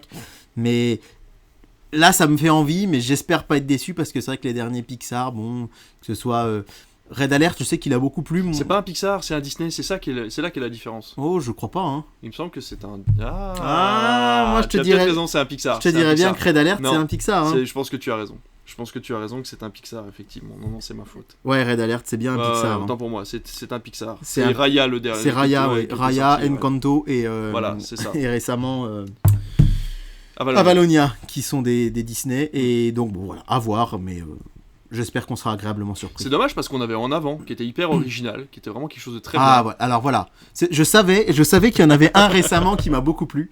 Et c'est En Avant, début 2020. D'ailleurs, qui n'a pas marché à cause du confinement. Ouais. Enfin, Mais moi qui m'a beaucoup touché l'histoire du, Ouais, ouais. voilà, du Ah, père ouais, disparu ouais, à retrouver. ouais, moi aussi, juste vraiment, passer un j'étais- petit moment avec lui, c'est vrai que c'était vraiment très Ouais. très chouette c'est celui-là. très chouette, ouais. Donc comme quoi, Pixar c'est des génies, ça va faire Oui, dans des tous les trucs cas, de mais fou. Mais on retrouve, le problème c'est qu'on retrouve des mécaniques et on commence à les voir. C'est ça le problème, c'est qu'utiliser C'est ça. les mêmes mécaniques ça va si elles se voient pas, mais là ça commence à se voir mais et c'est un petit peu studio dommage. qui va bientôt avoir 30 ans. Hein. Ouais, c'est Enfin, ça. Toy Story, il a 28 ans je crois cette année. Mais il devrait Donc, peut-être revenir à ces bases-là, donc, finalement, ouais. revenir dans un Ouais, cran un peu peut-être. plus réaliste, faire Ouais. quelque chose de plus, voilà. Mais bon, enfin, après on les oblige à rien et ça, on ira quand même le voir en salle. Évidemment. parce qu'on aime beaucoup. Et on ça. espère qu'il va sortir en salle. Tout à fait. On a le prochain Wes Anderson qui sort aussi au mois de juin, qui s'appellera Asteroid City. Aucune info pour l'instant. Je sais juste que c'est Wes Anderson. Ah qui bah le alors sort. là, je suis passé à côté de Wes Anderson. Ah, mon rêve. Waouh, il est trop... J'adore Wes Anderson. Et j'avais pas fait gaffe qu'il y avait ça qui sortait Ouais. le dernier, The French Dispatch, c'était trop Eh ben, bien. moi j'ai été un peu déçu de The Friend Dispatch, mais voilà, j'ai beaucoup. En fait, non, c'est pas que je l'ai pas aimé, c'est qu'en fait j'ai ressenti l'émotion qu'il fallait ressentir, mais ça ne m'a pas plu. C'est-à-dire qu'en fait, l'émotion à ressentir pendant The French Dispatch, c'est de l'ennui. C'est-à-dire que c'est un journal qui essaye de travailler sur des informations qui n'ont absolument aucune Ouais. importance, et j'ai ressenti ça, et du coup, c'est pas ce que je recherchais au cinéma à ce moment-là, mais je pense qu'en le revoyant dans un contexte différent, il pourrait me plaire, parce que la réalisation, par contre, était absolument incroyable. Ouais, ouais. Au mois de juillet, on a le prochain Nolan qui sort, Oppenheimer. Oppenheimer. Prochain film depuis Tenet. Ouais, et surtout gros événement puisque Christopher Nolan quitte Warner Bros. Hein. Oui. C'est la Premier première film fois qu'il fait son Universal. film chez Universal. Ouais. Et comme quoi, on le disait l'autre fois, parfois certains réalisateurs, c'est le cas de James Cameron, hein, il fait un film de 3h15, Disney, la Fox, il n'y a pas de problème. Et Warner avait donné vraiment carte blanche à fond à Nolan en se disant on lui donne carte blanche du moment qu'il reste, et puis en fait il est parti quand même. Bah oui. Et là Oppenheimer, donc un film qui risque d'être très très impressionnant. On sait que Nolan il aime beaucoup les effets spéciaux réels, c'est-à-dire faire des vraies explosions, et les premières images qui transparaissent du film font très envie. Puis bah moi Nolan c'est comme Wes Anderson, c'est comme Spielberg, c'est comme Damien Chazelle, c'est des gens leur nom suffit à me faire aller en salle. Inception est vraiment dans mon top 5 de mes films préférés et j'ai vraiment hâte de voir Oppenheimer. Même si j'ai été un peu déçu par Tenet et Dunkerque, ces deux derniers films, c'est important de le dire parce que c'est vrai que du coup, j'en attends quand même quelque chose. C'est ça. Moi, Tenet, j'avais bien aimé, mais c'est vrai que par contre, tu finis avec le cerveau un peu embouillé à la fin, et c'est vrai qu'au bout d'un moment, tu dis bon, attendez les gars, moi je sors d'un confinement. Il a fait du complexe pour faire du complexe. Ouais, c'est ça. Et inversement, le problème c'est que Dunkerque je l'ai pas vu parce qu'en fait Dunkerque est véritablement une expérience de cinéma. Ouais. Et j'ai très peur de le voir sur ma télé, de ne pas être touché par cette expérience-là. Ouais. Donc j'attends peut-être qu'il ressorte en salle et de pouvoir le revoir. Voilà, c'est un appel pour les cinémas associatifs du coin. S'ils veulent repasser Dunkerque, je serai disponible.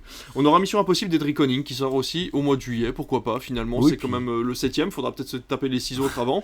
Mais ce sera sûrement très impressionnant. C'est surtout que ça devient une continuité, il me semble, à partir du 3 ou du 4. Donc je pense que vous pouvez laisser tomber les deux premiers et puis commencer au 3 ou au 4. Ça reste quand même compréhensible à ce niveau-là. On est à la moitié de l'année déjà. On est fin juillet, on a même fait plus de la moitié là. On a fait 60% de l'année. C'est ça. Il nous reste 5 mois. Et figure-toi qu'au mois d'août, on n'a aucun film en commun et on va commencer par les tiens avec Haunted Mansion. Haunted Mansion, c'est un film qui est inspiré d'une attraction de Disney. Ah, la dernière fois qu'ils ont fait ça, c'était Jungle Cruise. Tout à fait. La fois d'avant qu'ils ont fait ça, c'était Pirates des Caraïbes. Alors j'aime beaucoup Pirates des Caraïbes, j'adore Jungle Cruise, mais là ils s'attaquent à mon attraction préférée de Disneyland Paris, c'est Phantom Manor, le manoir hanté. En fait, il y a un gros lore, il y a une grosse histoire derrière Phantom Manor qui est liée avec l'attraction qui est juste à côté, le train de la mine, puisque la famille qui exploite la mine, il va leur arriver un drame, la maison va devenir hantée.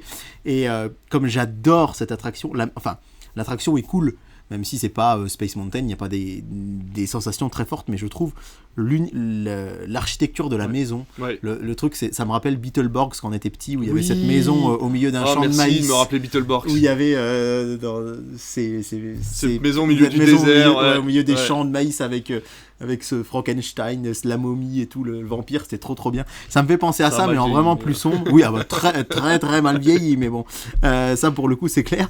Mais voilà, Haunted Mansion, c'est inspiré de Phantom Manor et j'espère vraiment qu'ils vont le réussir parce que ce sera avec des acteurs connus, non ? Si je me trompe pas. Oui, bien sûr. Ça sera avec Adam Driver, je crois, et je ne sais plus l'actrice qui joue avec lui. Alors, on va taper sur Google Haunted Mansion, c'est comme ça qu'on fait.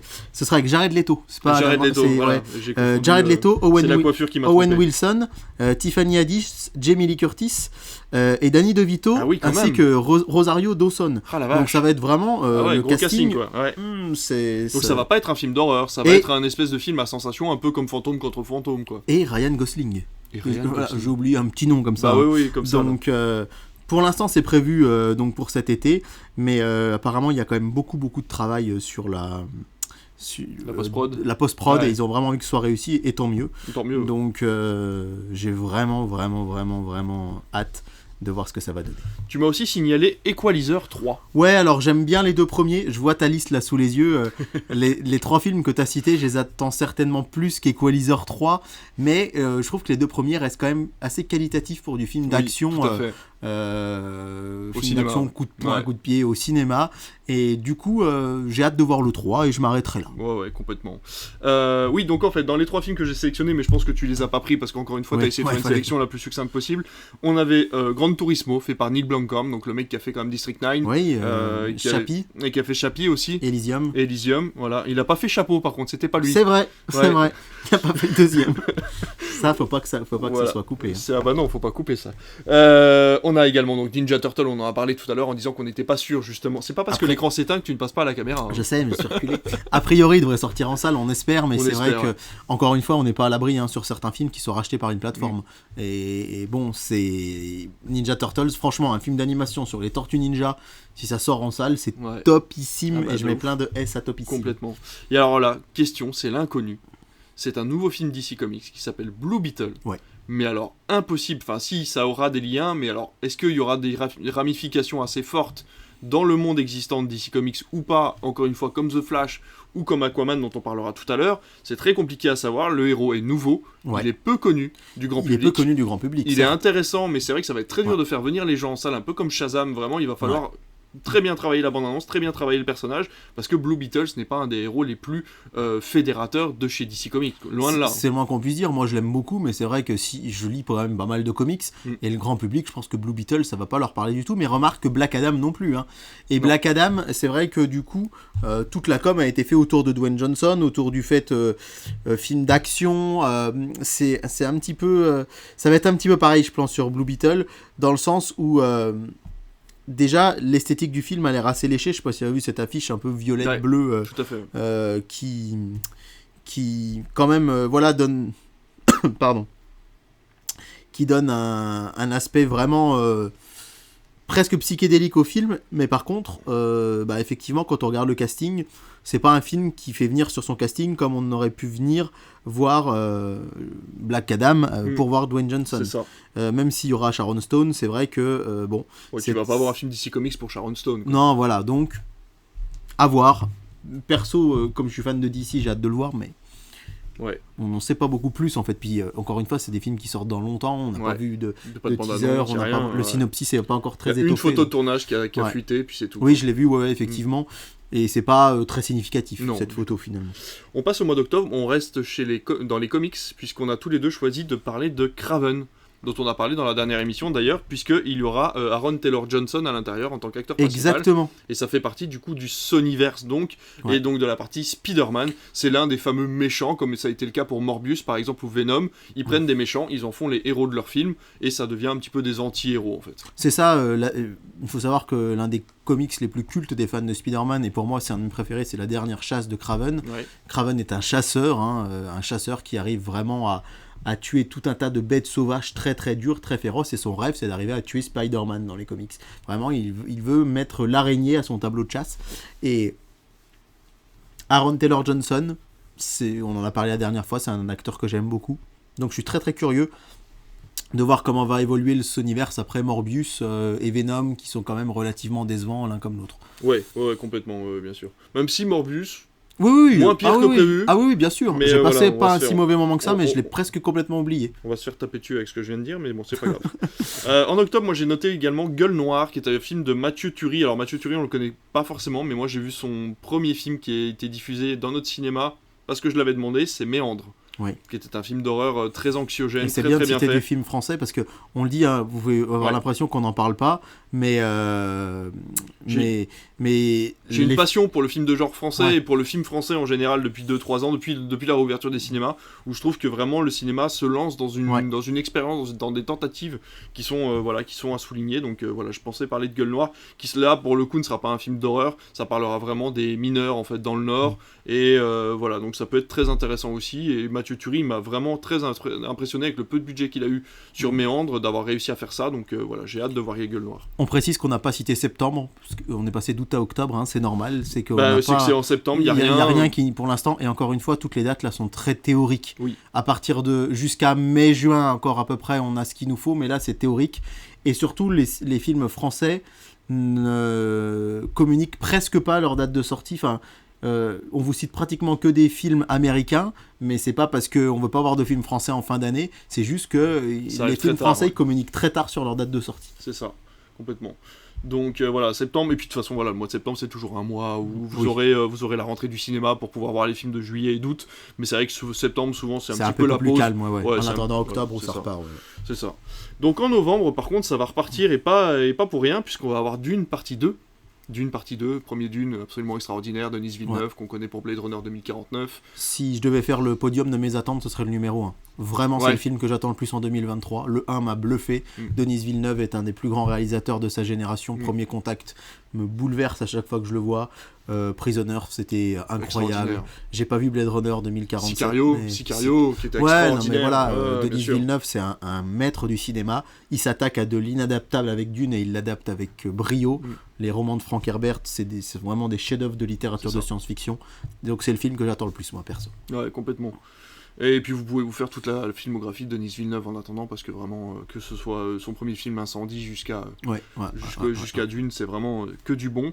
Alors toi, tu m'as cité, moi je suis moins fan, Hunger Games. Alors Hunger Games, spin-off. c'est le spin-off, tout Ouais. à fait. Alors je l'ai cité parce que je trouve que dans le teen movie, on va dire, dans le genre teen movie, Hunger Games est parmi ceux qui s'en sortaient le mieux. C'est vrai. J'ai pas lu les livres, mais je me suis bien laissé prendre au jeu des films. J'ai vu que le premier en salle, j'avais laissé tomber par la suite, puis j'ai acheté les Blu-ray, je les ai regardés l'année dernière, les 4 à la suite, comme disait Julien Lepers. Et c'est une saga qui m'a plutôt plu. Alors bon, de là à dire que le spin-off sera intéressant, encore une fois, il sort en novembre, donc c'est dans 10 mois alors on enregistre cette émission. Si vous l'écoutez au mois d'octobre, forcément vous avez plus d'infos que nous, hein. On vous parle à vous, visiteurs du futur. Mais voilà, pour nous, c'est encore bien flou, donc on verra. Et on aura un Disney également qui s'appellera Wish. Et pas AliExpress. Pas Wish. Celle-là aussi on la gardera. Oui, non, ce sera Wish et bon, apparemment, voilà, on n'en sait pas plus, hein, encore une fois, Ouais. voilà, bon, une histoire de souhait, très certainement. Oui, j'imagine, mais là encore, c'est le Disney de Noël, Wish. Et oui, c'est ça, donc cette encore année, une bah, fois, cinéma, l'ont- pas cinéma. Ils l'ont sorti sur leur Wish, hein, sur Disney+. Non, mais c'est vrai que il faut vraiment que ça s'appèse, là, la chronologie des médias, parce que on a besoin de voir du Disney en salle. Et le Disney de Noël, c'est un peu sacré, entre guillemets, pour les gens. Et Encanto avait cartonné, et là, on a été privé d'Avalonia. On parlera peut-être d'Avalonia dans une prochaine émission, mais je reste persuadé que c'est un film qu'on aurait plus apprécié si on l'avait vu sur grand écran. Ah mais complètement, moi j'ai beaucoup apprécié Avalonia et sur ma télé, et je pense que la beauté du film aurait été Ouais, alors que moi, je suis un peu mitigé, Ouais. et je pense qu'il m'a manqué ça. Ah oui, il t'a Ouais, manqué ouais, peut-être ce côté-là. clairement. Et ben écoute, on y est. On arrive au mois de décembre. Ça y est, c'est Noël, alors je vous Ça y est. annonce tous les films qui passent à la télé, lundi sur TF1 à 14h. Alors à vérifier la date, parce que tu m'avais marqué ce film-là un petit peu plus tôt, mais moi je l'ai pour décembre, c'est Wonka. Ouais, alors certains sites l'annoncent en mai. Bon, Wonka, c'est le... Préquel. Ouais, le préquel de Charlie et la chocolaterie, Voilà, c'est ça. avec Timothée Chalamet. C'est ça. Il y a une ou deux photos qui sont sorties, et voilà. Ça a l'air sympathique. C'est tout ce que j'ai à dire là-dessus. On aura la deuxième partie des Trois Mousquetaires, donc fameuse Trois Mousquetaires et Milady. Voilà, qui va sortir en décembre. Et là, pour le coup, c'est un film français qui est déjà daté, mais parce qu'on sait déjà qu'il va se passer ça. Mais en tout cas, c'est vraiment très très rare, hein. Ouais. Ça, c'est un sacré événement qu'un film sorte en 2 parties. Parce que, évidemment, qu'on a toujours des suites, mais 3-4 ans après. C'est ça. Mais que là, le cinéma français produit un diptyque directement, C'est produit directement de films, c'est assez rare. Comme je sais le- plus qui est le distributeur de. C'est pâté. C'est Pathé, ouais. Ouais. C'est très très ambitieux de la Ouais, part de complètement. Pathé, et ça, c'est vraiment chouette. Et encore une fois, c'est très rare qu'on ait ce genre de choses. Si on devait vous citer, il y a eu Matrix 2 et 3, qui sont sortis à 6 Ouais. mois d'intervalle. Pirates des Caraïbes 2 et 3, Oui, c'est ça. qui sont aussi sortis, qui avaient été tournés en même temps, et qui étaient sortis à 6 mois d'intervalle. Ouais. C'est très rare. Et James Cameron a fait Avatar 2 et 3, mais pourtant le 3. Ils auront 2 ans de différence. Ouais, n'est pas prêt de Mais parce qu'il y sortir. a un gros travail numérique aussi derrière, je pense. Mais on a eu l'info aujourd'hui. Gros scoop, attention, hein, je sais pas si t'as vu passer, mais Avatar 3 est confirmé. Voilà. Oh bah là, dis on donc. s'y attendait Oh bah pas. là, on s'y attendait Mais pas. Hein. il y avait quand même un petit stand-by comme Dune partie 2. Hein. Ouais. Dune partie 2, ça a été. Il va sortir, mais ça a été un tout petit peu plus. Ouais, Il y avait un peu c'était plus de touchy, un peu. suspense, hein, bien ouais, sûr, parce ouais, que c'est complètement. un film qui coûte tellement cher que ouais. Ouais, forcément.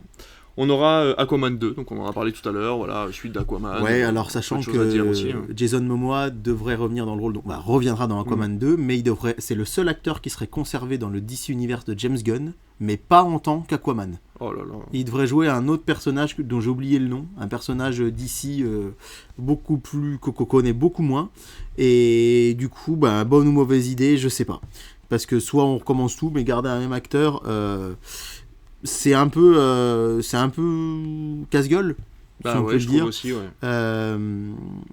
Et effectivement, donc il resterait quand même dans le DC Universe. Alors est-ce qu'il avait pas un contrat et que du coup, vu qu'ils arrêtent complètement d'ici, ils se sont dit bon bah tant pis on le garde mais sur un autre... Voilà, il devrait jouer Lobo. Ah, Alors, Lobo, le ouais. fameux motard de l'espace. Ouais, voilà. Voilà, ok d'accord. Oui, c'est vrai qu'il a la même tronche. Ça lui irait bien, je Ça trouve. lui irait bien complètement. Ouais. Mais après c'est compliqué de faire je sais pas intégrer si vous Lobo. voyez- si vous voyez à quoi ressemble Lobo, Ouais voilà, c'est ça. les gens sur la webcam là. Mais bon, c'est un peu particulier. Ouais, c'est un personnage qui doit être très difficile à intégrer à l'univers Ouais. DC Comics filmique en tout cas, Oui. mais bon, on verra bien. Et puis écoute, on va terminer avec un film que moi j'ai trouvé bien quand je l'ai vu, et puis bah du coup la suite sort, c'est Ghostbusters 2, on n'a aucune info. Je l'ai pas aimé J'ai plus bien, que ça, moi. Mais j'ai bien aimé ce petit reboot là, moi je me suis bien amusé, j'ai trouvé ça très sympathique. Donc voilà. Et je tiens à dire, on a cité quand même 2 films qu'on n'a pas cités, parce que peut-être qu'on les attend pas énormément personnellement, mais les salles de cinéma les attendent beaucoup. Le premier, c'est Astérix et l'Empire Bien sûr. du Milieu. On En espère février. qu'il va marcher. Bien sûr. Moi, je sais que je suis un grand fan d'Astérix. Le casting me fait un peu peur. Oui. Même si je trouve qu'il y a des idées de génie. Pierre Richard en panoramix, Oui. c'est top. Je suis fan de Jonathan Cohen, donc je suis content de l'avoir. Mais le fait qu'on ait Big Flo et Oli... et puis, globalement, c'est vrai que Canet, Lelouch, en Astérix et Obélix, perso, moi, je suis pas hyper enthousiaste. Bah, ça fait un peu film de pote quoi. Ouais, donc à voir, mais on espère que ce sera un succès. Et puis il y a aussi Fast and Furious 10 Oui, qui va j'ai sortir hésité au à le mettre, printemps. effectivement. Moi personnellement, j'ai vu que le 7. Parce qu'une copine à moi voulait aller voir le 7, donc je l'ai accompagné.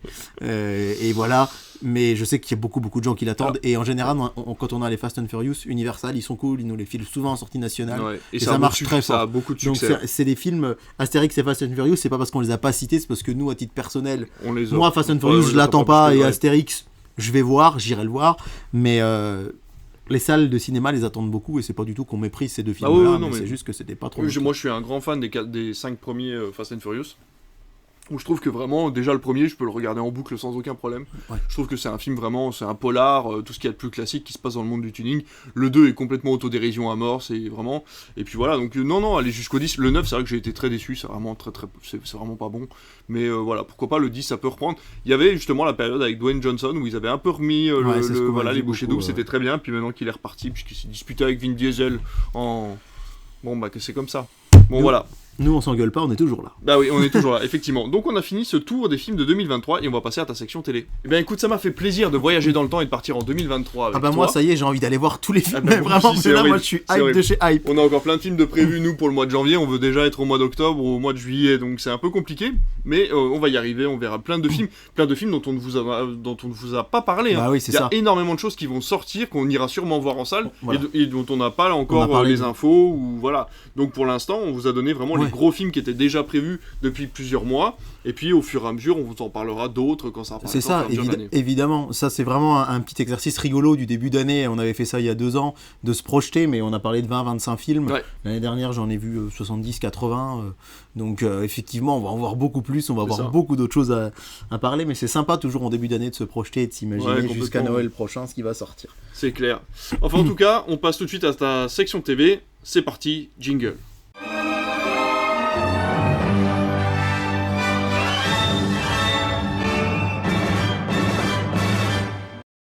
Allez, vas-y, David, c'est à toi. De quoi vas-tu nous parler cette semaine? On commence bien entendu par les audiences. Eh ben, les audiences du duel du dimanche soir, évidemment. J'ai pas beaucoup d'autres audiences à vous communiquer puisqu'on enregistre lundi. Eh oui. Donc, je vous avais parlé de plusieurs choses la semaine dernière. À l'heure où on enregistre, il y a le fameux duel des blockbusters sur W9 avec Bad Boys 2 et Star Wars 3 sur TMC.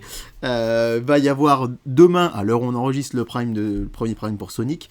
Mais là, avant de vous parler de glace évidemment, mais ça, on vous mettra sur nos réseaux les audiences Oui. à droite, à gauche. Là, on va parler du duel du dimanche soir et on va dire un grand bravo à David qui nous avait pronostiqué la semaine dernière, souvenez-vous, Geostorm numéro 1 avec 3,5 millions et Geostorm a fait numéro 1 avec 3,6 millions. Ouais. Et là, franchement, bravo, parce que moi, j'avais pronostiqué plutôt Police. Ouais. Je pensais que Police, film français, inédit, allait pouvoir se hisser sur la première place du podium. Et bien non, il arrive deuxième. C'est assez, pas grand-chose. c'est assez serré, hein. C'est très serré. 3,6 millions donc pour Geostorm, 3,3 millions pour Police. Alors Geostorm, comme je vous disais tout à l'heure, je l'ai regardé hier soir. Et la particularité des films sur les chaînes privées, c'est bien sûr qu'il y a de la publicité. Eh oui. Et à la coupure pub, je me suis renseigné sur Geostorm et j'ai découvert que ce film, il avait une histoire complètement rocambolesque. Le tournage a débuté le 20 octobre 2014 et c'est Dean Devlin qui l'a réalisé. Et ce qu'il faut savoir, c'est que c'est, on va dire, le poulain de Roland Emmerich. D'accord. Il l'a formé sur les films précédents et là, il a Ouais. dit, je fais enfin mon premier film. Il l'a terminé. Et le problème, c'est que début 2015, au moment où il a été diffusé dans les projections test, eh bien, tous les gens sont sortis unanimes, ils ne comprenaient rien. Et ça, c'est hallucinant. Ils s'attendaient pas à ça du tout. C'est qu'il avait voulu faire un truc vachement pointu. Il y avait plein de termes scientifiques, de trucs comme ça, et les gens ne comprenaient pas du tout ce qui se passe. Et lui, il était tout content parce qu'il disait, ouais, là, c'est pas un blockbuster con. Là, j'ai vraiment mis des trucs pointus, et ça ne marchait pas. Donc, il a dû refaire son film.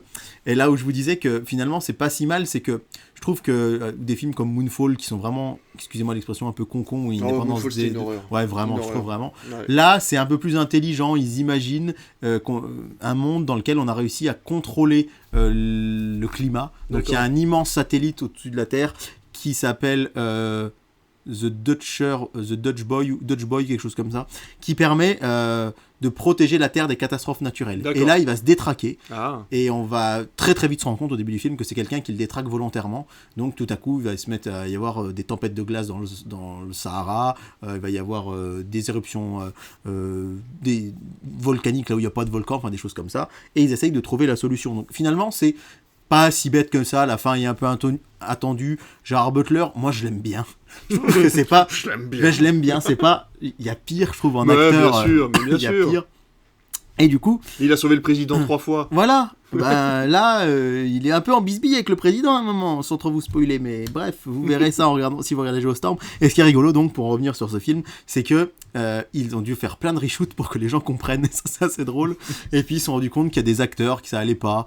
Ils ont changé l'ex-femme de... Je vois à la première pub à 21h40 qu'ils ont dû recaster l'ex-femme de Gerard Butler.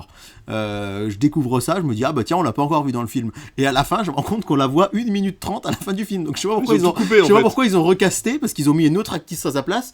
Donc si vraiment l'autre elle jouait si mal que ça, est-ce que ça valait le coup si c'est pour 1 minute 30? Alors peut-être qu'ils l'ont coupé, peut-être qu'elle était plus présente et qu'ils sont tout Donc coupés. comme le film a été décalé, Batman vs Superman a été mis à sa place. Parce qu'il faut se dire qu'en fait, c'est pas un petit film d'un petit distributeur, c'est Warner qui a produit ça, en pensant faire vraiment un gros blockbuster climatique. Et du coup, il a été repoussé à octobre 2017, je crois. Donc il est sorti 3 ans et demi après le début de son tournage. Donc ça a été super chaotique. Et Warner a perdu pas mal d'argent dessus. Mais rappelons qu'en France, 300 000 entrées seulement.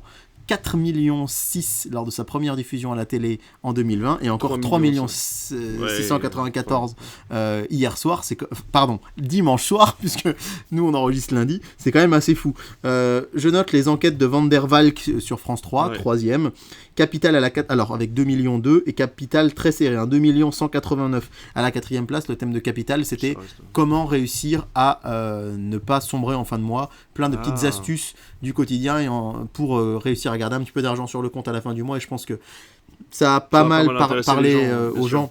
C'était la bonne période pour le sortir. En cette période d'inflation. L'affaire Pélican est 5e avec 1,4 million pour parler cinéma, et après le 6e est très loin derrière, c'est C8 avec du cinéma aussi. La Vache et le Prisonnier, mais seulement 660 000 téléspectateurs. Donc Geostorm qui fait plus que Valérian et La Cité des Mille Planètes, qui fait plus que plein de films. Après, on sait que la SF, ça a toujours un peu moins de... Voilà, ça ralentit un peu les audiences. Ouais, mais c'est encore une fois un film catastrophe, mais qui... Non, je parlais de Valérian. Valérian, la SF, c'est assez pointu. Là, c'est le côté film catastrophe qui séduit les gens. Et encore une fois, je le regardais parce que je savais qu'on allait enregistrer l'émission et que je me disais c'est rigolo d'en parler, et c'était loin d'être une purge quand même, c'était pas regardable, même si je le reverrai jamais, je jetterai pas le Blu-ray, ça c'est sûr et certain. On va rester dans les chiffres et on va parler d'un record, d'un record, on peut le dire. C'est une émission dont on a parlé justement dans le dernier podcast, on va parler des papotins. Oui, les rencontres du papotin, vous le savez, on en a parlé la dernière fois, ce sont des journalistes autistes qui interrogent une personnalité. On avait eu entre autres Gilles Lelouch récemment, et là...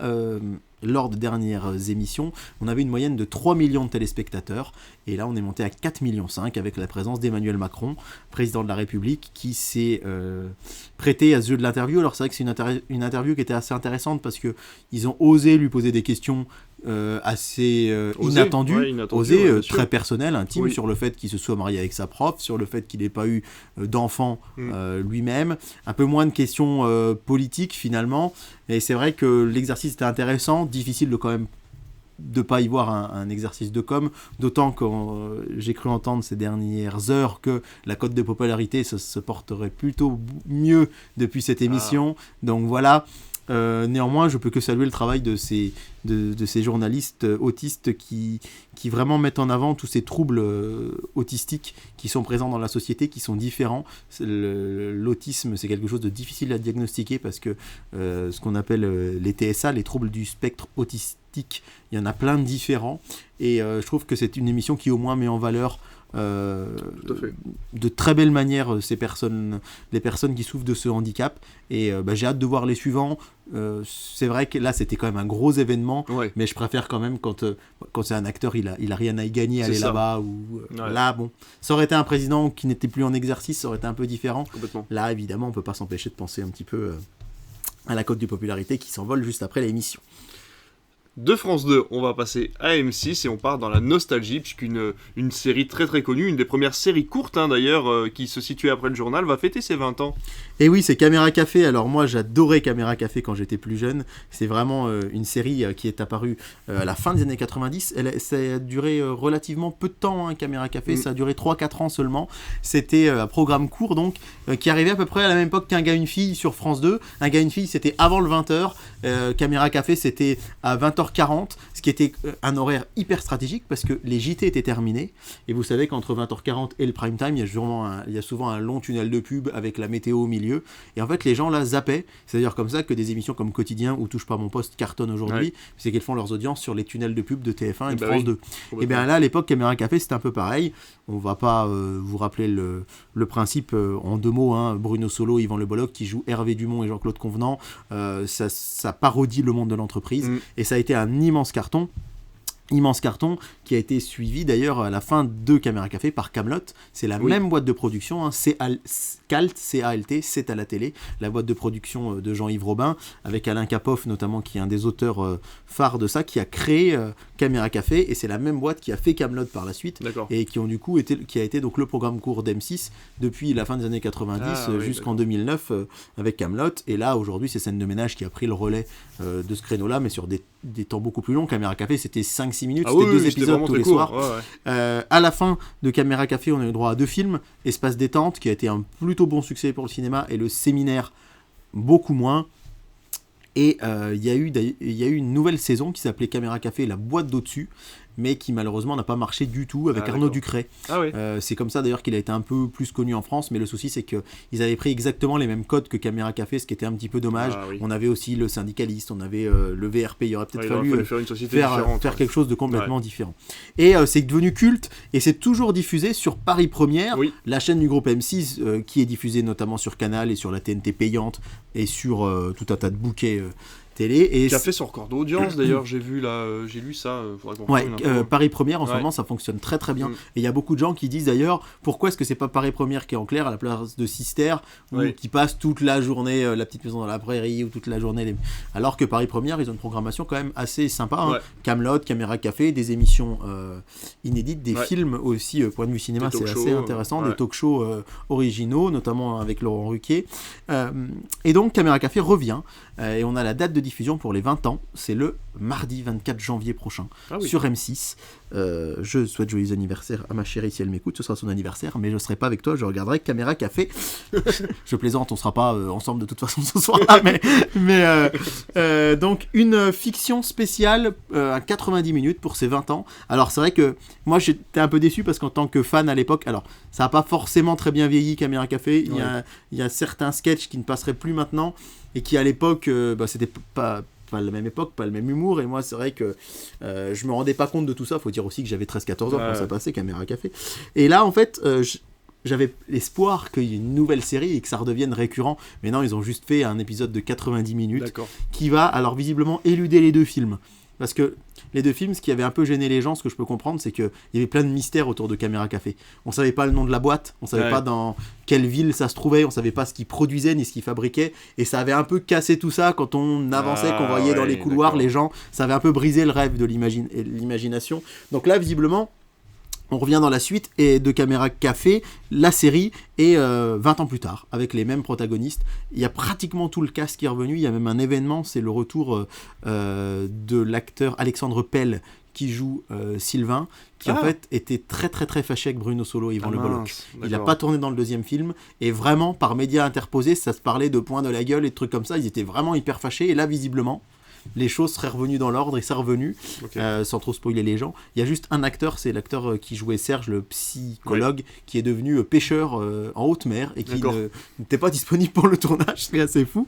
Donc on va avoir droit à 20 ans plus tard, Caméra Café, les mêmes protagonistes mais qui réagissent à la société d'aujourd'hui. Donc ça devrait être assez détonnant.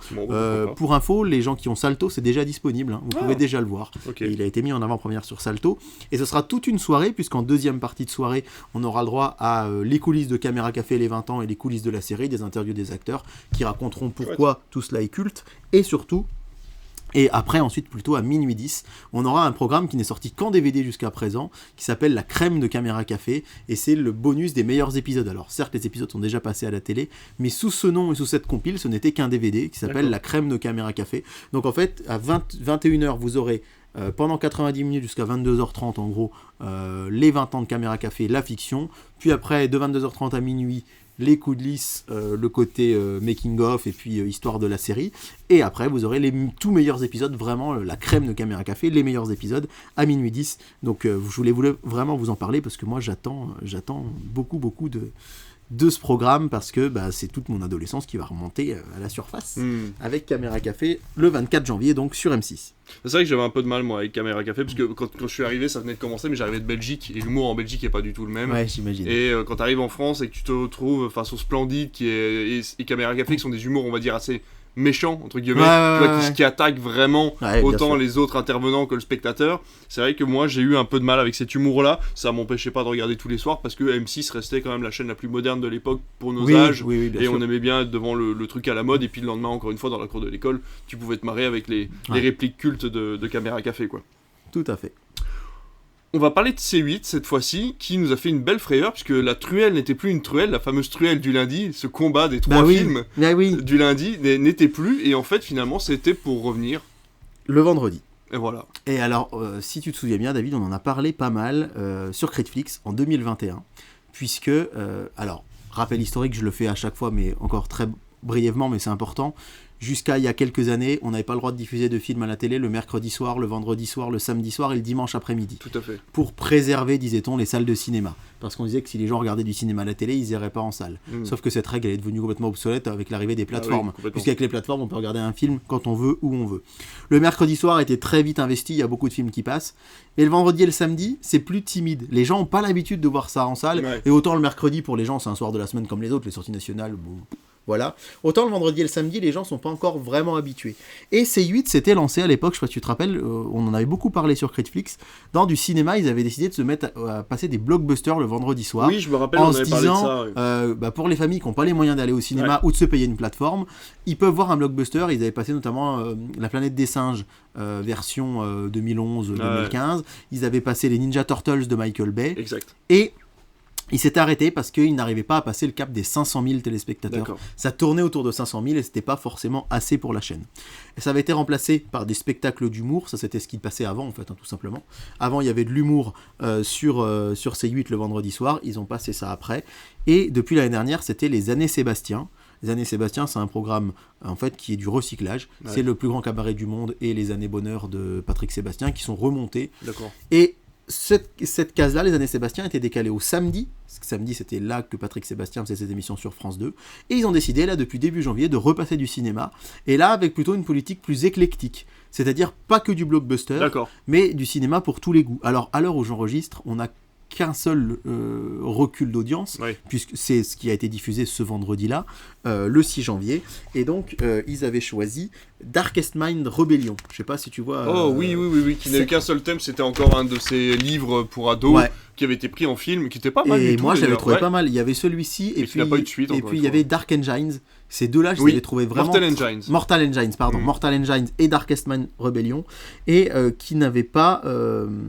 qui avait pas marché en salle, et du coup il n'y a pas eu de suite, et c'est un peu dommage je trouve, moi à titre personnel, parce que je les aimais bien. Et donc on a l'audience, c'est 481 000 téléspectateurs, donc ils voulaient passer les 500 000. Moi je trouve que c'est assez encourageant quand même, parce que Darkest Mind Rebellion, c'est pas le truc qui aurait pas le truc forcément, ils sont pas si loin finalement, se dire qu'ils sont à 19 000 téléspectateurs des Ouais. 500 000 avec un film relativement confidentiel, c'est pas si mal que ça. Et je vous l'ai dit, ils vont faire des choses assez éclectiques puisque ce vendredi, donc aujourd'hui, vendredi 13, à l'heure où vous entendez le podcast, c'est Jour J qui va être diffusé, Jour J de Rim Kérissi, si je prononce bien son nom, qui est en fait l'un des membres féminins de la bande à Fifi, et qui avait fait ce film qui est sorti, j'irais autour des années 2015-16. Jour J, ça C'est raconte pas elle qui a l'histoire fait Paris à tout prix? qui a fait Paris à tout prix, D'accord. exactement. C'est après Paris à tout prix. Ok. Donc là, ils osent quelque chose d'assez différent, un Oui. film français. On va voir ce que ça va donner. Et la semaine suivante, le vendredi 20, ce sera Les Municipaux, Ces Héros, les films des Chevaliers du Fiel. Ça marche Là, pour toujours le bien. coup, ça marche toujours bien. Ouais. Donc on va voir. Et vraiment, ça va être déterminant. S'ils arrivent à passer les 500 000, Ouais. ça risque de continuer. Sinon, peut-être pas. D'autant que la nouveauté par rapport à 2021, c'est qu'on a TF1 Série Film qui se lance dans du cinéma le vendredi soir aussi, Ouh. qui les concurrence. Et alors, TF1 Série Film, on pourrait se dire c'est loin sur la liste des chaînes, c'est la chaîne numéro 20. Et bien en fait, pour le premier vendredi de l'année, ils ont battu C8. Alors, ils ont fait 500 000 téléspectateurs Oui. pile. Ils ont battu que de D'accord. 19 000 points, mais avec Godzilla 2. Godzilla, Ah, roi oui. des monstres. Oui. Donc, Oui, mais c'est un film qui est Ouais. déjà plus porteur. qui est déjà plus porteur. Ouais. Donc, voilà, face à eux, ils auront face à Jour J, ce sera la Boom. Et ça, la Boom, Ah oui. ça marche Ouais, plutôt pas mal. ouais, Et face ouais, aux ouais, municipaux, ce sera la Boom 2. Donc à voir. Mais en tout cas, on salue le fait que ils osent se relancer sur du cinéma Bien le sûr. vendredi soir. Ça vaut le Et coup. qu'encore une fois, tout le monde n'a pas les moyens d'avoir des plateformes ou d'aller au cinéma. Ouais. Et au final, c'est éclectique et on verra ce que ça va donner. Eh ben, tout à fait. Eh ben écoute, on a fini notre partie news et on va passer à l'habituel programme cinéma à la télévision. Qu'est-ce que tu nous as préparé pour la semaine du 16 au 22? Et on commence par le duel du dimanche soir. Bien Évidemment, sûr. tu l'attends, David. Et le voici, le voilà. Alors, c'est un duel assez étonnant et assez différent, puisque TF1 va aller complètement. Vous voyez Geostorm, vous allez complètement à l'opposé, puisque ce sera les Tuches 3 qui sera diffusé dimanche soir après le Maratuche de Canal.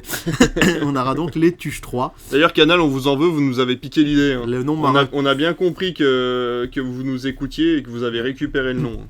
Donc les Tuches 3, c'est ce sera la deuxième diffusion, Ah oui. comme pour Geostorm. Et la première fois, il avait fait, c'était le 6 mai 2021, donc il avait fait 5,8 millions. C'était quand même Ah oui. énorme. Hein. Ah oui. 5,8 millions le 6 mai 2021, donc à voir. Sachant que France 2, moi je suis très très très très très surpris de l'affiche de ce duel du dimanche soir. Alors là pour le coup, contre-programmation totale face aux Tuches.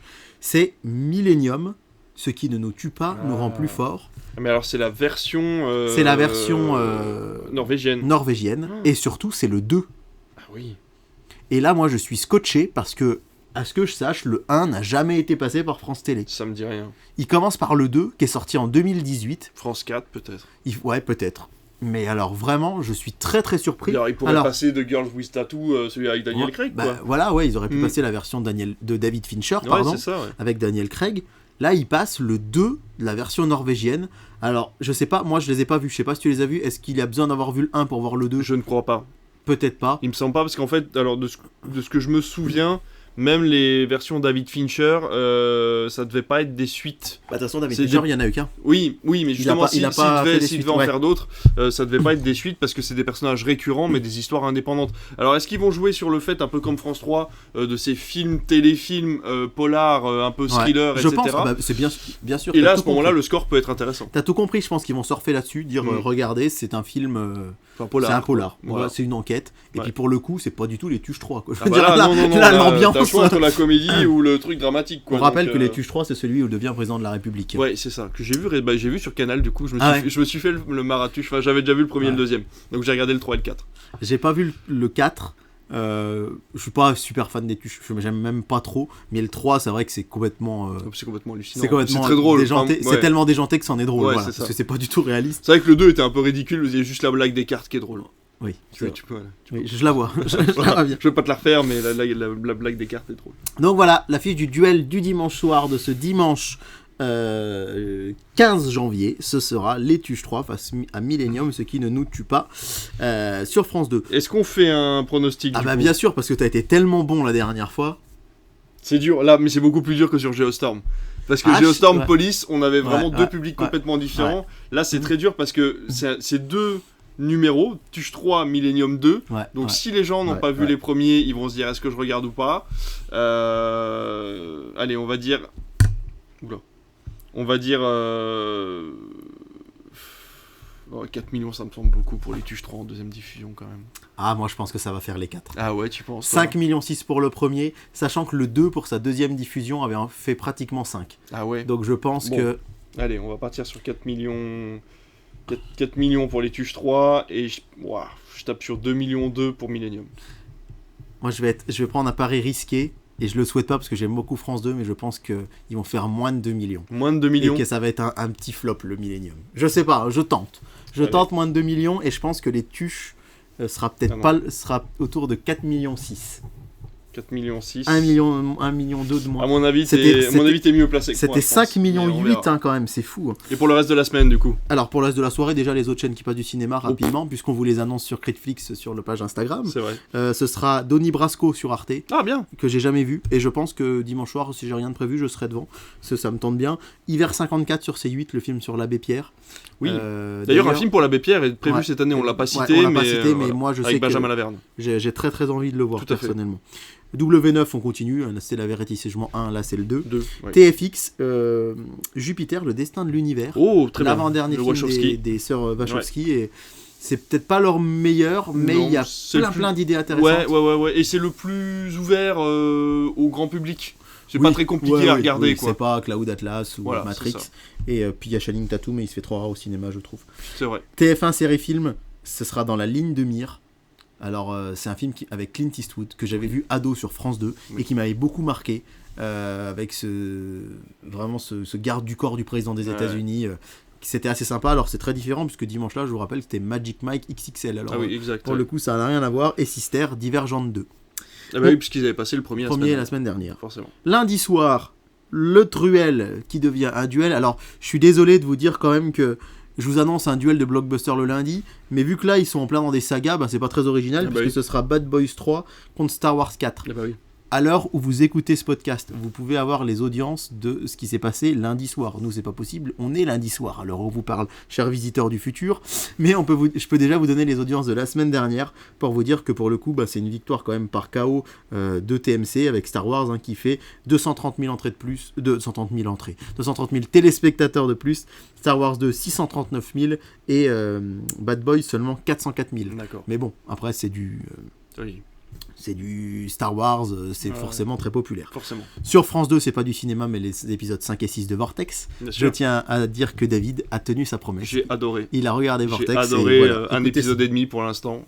Et j'ai hâte de voir la suite parce que vraiment c'est très très intéressant. Il y a énormément de choses à dire sur Vortex. Je pense qu'on en fera un petit récap quand on aura fini, ce sera bien. Et puis quand les 6 épisodes seront passés, du coup, que tout le monde les aura vus. Moi, j'ai vu les 3 premiers épisodes. À l'heure où on parle, il y a le 4 qui est en train d'être passé à ce moment à la télé. Et j'aime vraiment beaucoup. France 3, c'est la seule grande chaîne à passer du cinéma 2 fois dans la semaine. Et donc, c'est la French le lundi. Il passe du cinéma. Avec Jean Dujardin et Gilles Lelouch. Ouais, tout à fait. Top, mais c'est bien. Mardi, c'est pas du cinéma, mais je vous en parle quand même parce que c'est quelque chose qu'on a évoqué la semaine dernière. Scène de ménage avec un prime time spécial, scène de ménage en Corse, où tous les couples vont aller en Corse. Et il va se passer des trucs là. Tiens, j'avais une question à te poser, tu n'étais peut-être pas au courant. Est-ce qu'ils se sont déjà croisés? Eh bien, je crois pas. Il me semble pas. Je crois pas qu'ils se soient déjà croisés. Ils gardent ça vraiment quand il y aura une chute d'audience, de pense faire croiser les couples. Un jour, il y aura un crossover. Alors, je suis pas un spécialiste, donc peut-être qu'ils se sont déjà croisés, mais je crois pas. Il me semble pas. Et là, comme ils vont tous en Corse, je me dis... Ça pourrait être cool. Est-ce que... Nous verrons bien. Et surtout, alors une info qui peut paraître anecdotique, mais que moi je trouve hyper intéressante, c'est que je sais pas si vous le savez, mais de base, il y avait un partenariat entre Métropolitane et France Télévisions. Le Seigneur des Anneaux était sur France Télé. TF1 a racheté Le Seigneur des Anneaux un petit peu avant le confinement. D'accord. Et France 2 avait conservé les droits du Hobbit. Le Hobbit, c'est Warner, donc... même si là maintenant Warner gère les droits de tout, on l'a vu d'ailleurs pour la diffusion en salle des Seigneurs des Anneaux, bref. Mais France Télé avait le Hobbit et TF1 le Seigneur des Anneaux, et là c'est un événement, puisque je vois qu'il est annoncé pour mardi prochain, donc qui sera le mardi 16 janvier, sur TFX, chaîne du groupe TF1, le Hobbit 1. D'accord. Donc TF1 mardi 17 janvier. Mardi 17, qu'est-ce que j'ai dit? 16. Oui. Oui, on sera le 10 demain. Mardi 17 janvier, le Hobbit. Donc ça veut dire que TF1 a les droits de tout le Seigneur des Anneaux et du Hobbit. Donc peut-être qu'un jour ils vont nous faire... Ah, c'est sur TF1 ça? Ouais, c'est sur TF1, c'est sur oui, TFX. d'accord. Ah, TFX, oui, d'accord. TFX, okay. chaîne du groupe TF1. D'accord. Donc c'est un peu l'événement, Ah bah c'est oui, de se dire que en fait maintenant TF1 a tout.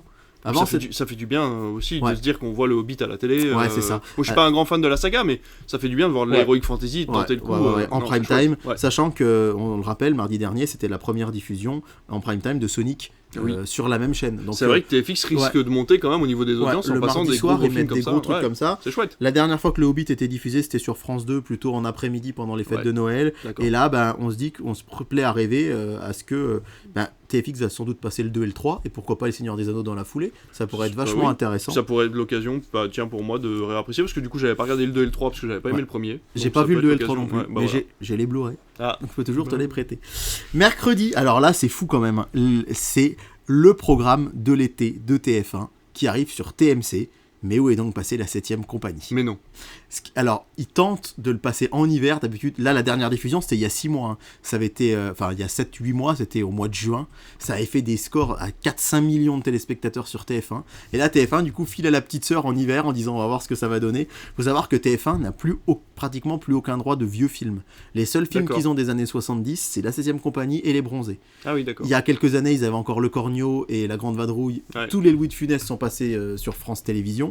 Et là, c'est fou de se dire que la 7ème compagnie, c'est un tout petit film de base. Ça a pas de budget, ça a cartonné en salle et ça cartonne à la télé. Et là, vraiment, j'ai hyper hâte de vous donner les audiences le jeudi matin parce que qu'est-ce que ça va donner sur TMC? Ouais, mercredi soir. Mercredi soir sur la numéro 10, c'est assez...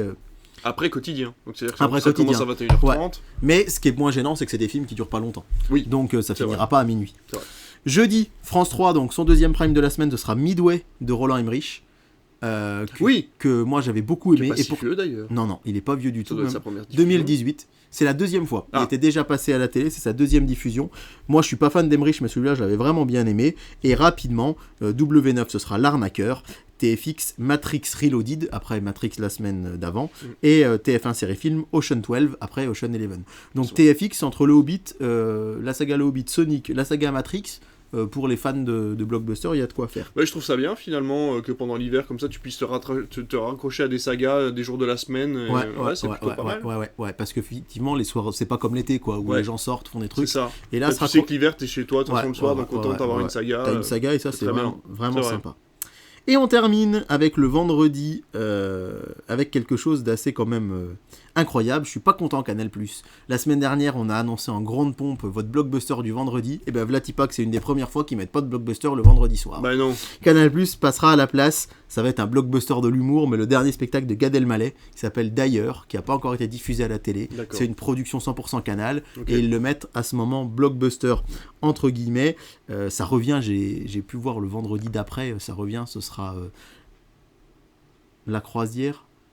Non, comment il s'appelle ce film Métropolitane qu'on a passé cet été avec des jeunes, avec Alban Ivanov. Ah oui, La Traversée. La Traversée, voilà. Donc il y aura bien un blockbuster, on en reparlera la semaine prochaine, de vendredi d'après. Ça marche. Alors, je vous annonce quand même un sacré événement, c'est sur M6, un film le vendredi soir. Vlatipak, il y a 5 minutes, je vous dis que C8 ose un truc. Et souvenez-vous, ce que je vous ai dit la semaine dernière, c'est que M6, ils n'ont pas de case cinéma et ils veulent faire de l'événement. Et là, il faut une soirée événementielle à l'occasion de la sortie d'Alibi.com 2 qui arrive. Ils veulent un peu booster. Alors, c'est assez curieux parce que c'est un film studio Canal, c'est pas dans leur intérêt, mais quand même, ils veulent surfer un peu là-dessus. Ils vont passer Épouse-moi mon pote de Tarek Boudali. Ah oui, donc, c'est pas un Philippe Lachaud, de Tarek Boudali. Et donc, comme ils veulent faire de l'événement, ce sera suivi par un documentaire sur l'histoire de la bande à Fifi. D'accord. Un truc inédit, produit par M6. Alors encore une fois, c'est un peu curieux, parce que c'est pas du Canal, mais ça devrait être assez intéressant. Et ce qui est rigolo, c'est qu'à minuit et quart, ils diffusent Glace. On est tout à fait dans l'univers de la bande à Fifi. Même humour. Oui, même humour, Night Shyamalan, voilà. C8, je vous l'ai dit, les municipaux, c'est héros. Bien sûr. Et alors, sur France 5, il y a un documentaire. Je veux vous le citer, parce que c'est un documentaire qui s'appelle La Boom Éternelle, histoire d'un grand film sans prétention. C'est une sorte de The Movies That Made Us à la française, D'accord, fait par France Télévisions, qui ont décidé de faire un film sur l'histoire d'un film. d'accord. Et ça, c'est assez curieux, Bah oui, parce qu'on n'a pas l'habitude de ce genre de programme à la télé. Vraiment, de ce que j'en ai lu, ça et là, c'est vraiment présenté comme un The Movie That Made Us, version longue. trop bien. On le signale, hein, c'est un programme Netflix, The Movie That Made Us. Oui, oui. C'est les coulisses de la Boom. Et alors, en fait, ce qui est fou, ce qui est complètement hallucinant même, c'est que le même jour, à la même heure, TF1 Série Film passe la Boom 2. Bah parce qu'ils ont commencé Ah oui, la ils ont saga, commencé la la Boom. saga, ouais, Donc bah oui, du coup, ils continuent avec la Boom, mais c'est quand même fou parce que de se dire que va y avoir un truc sur les coulisses de la Boom C'est ça. et la Boom 2 Tu en dis même qu'il y a des temps. gens qui ont pas envie de voir la Boom 2, mais du coup ils auront envie Ouais. de voir le Ouais, documentaire c'est ça, sur la ouais. Boom, et Ils du vont coup se dire ils veulent qu'est-ce voir la qu'on Boom. fait, on regarde la Boom, on regarde le documentaire, enfin bon. Aïe, aïe, aïe. Voilà un petit aperçu de ce qui vous attend pour la semaine, donc du 14 au 20 janvier. Et bah, la semaine prochaine, on vous parlera du futur duel du dimanche soir et des autres événements à venir. C'était tout pour moi pour la télé. Eh ben magnifique, écoute, cette émission n'aura pas été si longue au vu du nombre de Ouais, choses qu'on avait à c'est vous clair. dire. Donc voilà, première émission en vidéo, merci de nous avoir suivis. Alors on regarde pas souvent la caméra parce que le podcast reste principalement l'audio, donc vous l'aurez compris, là c'est vraiment pour le côté YouTube. Si vous voyez ça en vidéo, c'est normal, c'est que voilà, on a voulu créer un peu de mouvement, un peu d'animation, plutôt que d'avoir un plan fixe avec des petites vagues qui Et bougent. comme Donc voilà, merci de nous avoir suivis, merci de nous avoir écoutés. Ce podcast normalement sortira le vendredi, vous avez le droit de l'écouter quand vous voulez bien sûr, il n'y a pas de problème par rapport à ça, mais sachez qu'il sortira tous les vendredis pour qu'on puisse vous donner les chiffres du week-end dernier, qu'on puisse vous donner les films qui vont sortir à la télévision dans le week-end et la semaine qui suit, et puis qu'on puisse vous parler de plein de choses. N'oubliez pas de nous suivre sur Instagram où on fait des stories, on essaie de vous donner un maximum d'informations avant l'émission ou de compléter les informations qu'on a eues pendant l'émission, et puis vous donner tout simplement les chiffres du jour, etc. sur Twitter aussi. Où Le Twitter où on est hyper actif aussi, et le Discord qui s'est mis à bouger, voilà, depuis quelques heures. Donc depuis que l'émission est repartie. venez sur le Discord, venez discuter avec nous sur tous les réseaux, c'est un vrai plaisir de discuter avec vous, de créer du mouvement. Donc écoutez, voilà, comme d'habitude, hein, c'est la même chose, likez, commentez, on se retrouve la semaine prochaine, à bientôt David. Et bien très bonne soirée, déjà qu'on a le même prénom et qu'on est né la même année, on a mis la même couleur de pull. Oui, c'est vrai, en Pour plus. ceux qui nous regardent en vidéo, Et ça c'est passe quand très même mal pas à la caméra, on est vraiment pas bon à ce niveau-là, on vous parle cinéma, on sait pas en faire. On fera mieux la prochaine fois. Exactement. Bonne soirée, à Bonne très soirée, bientôt. salut.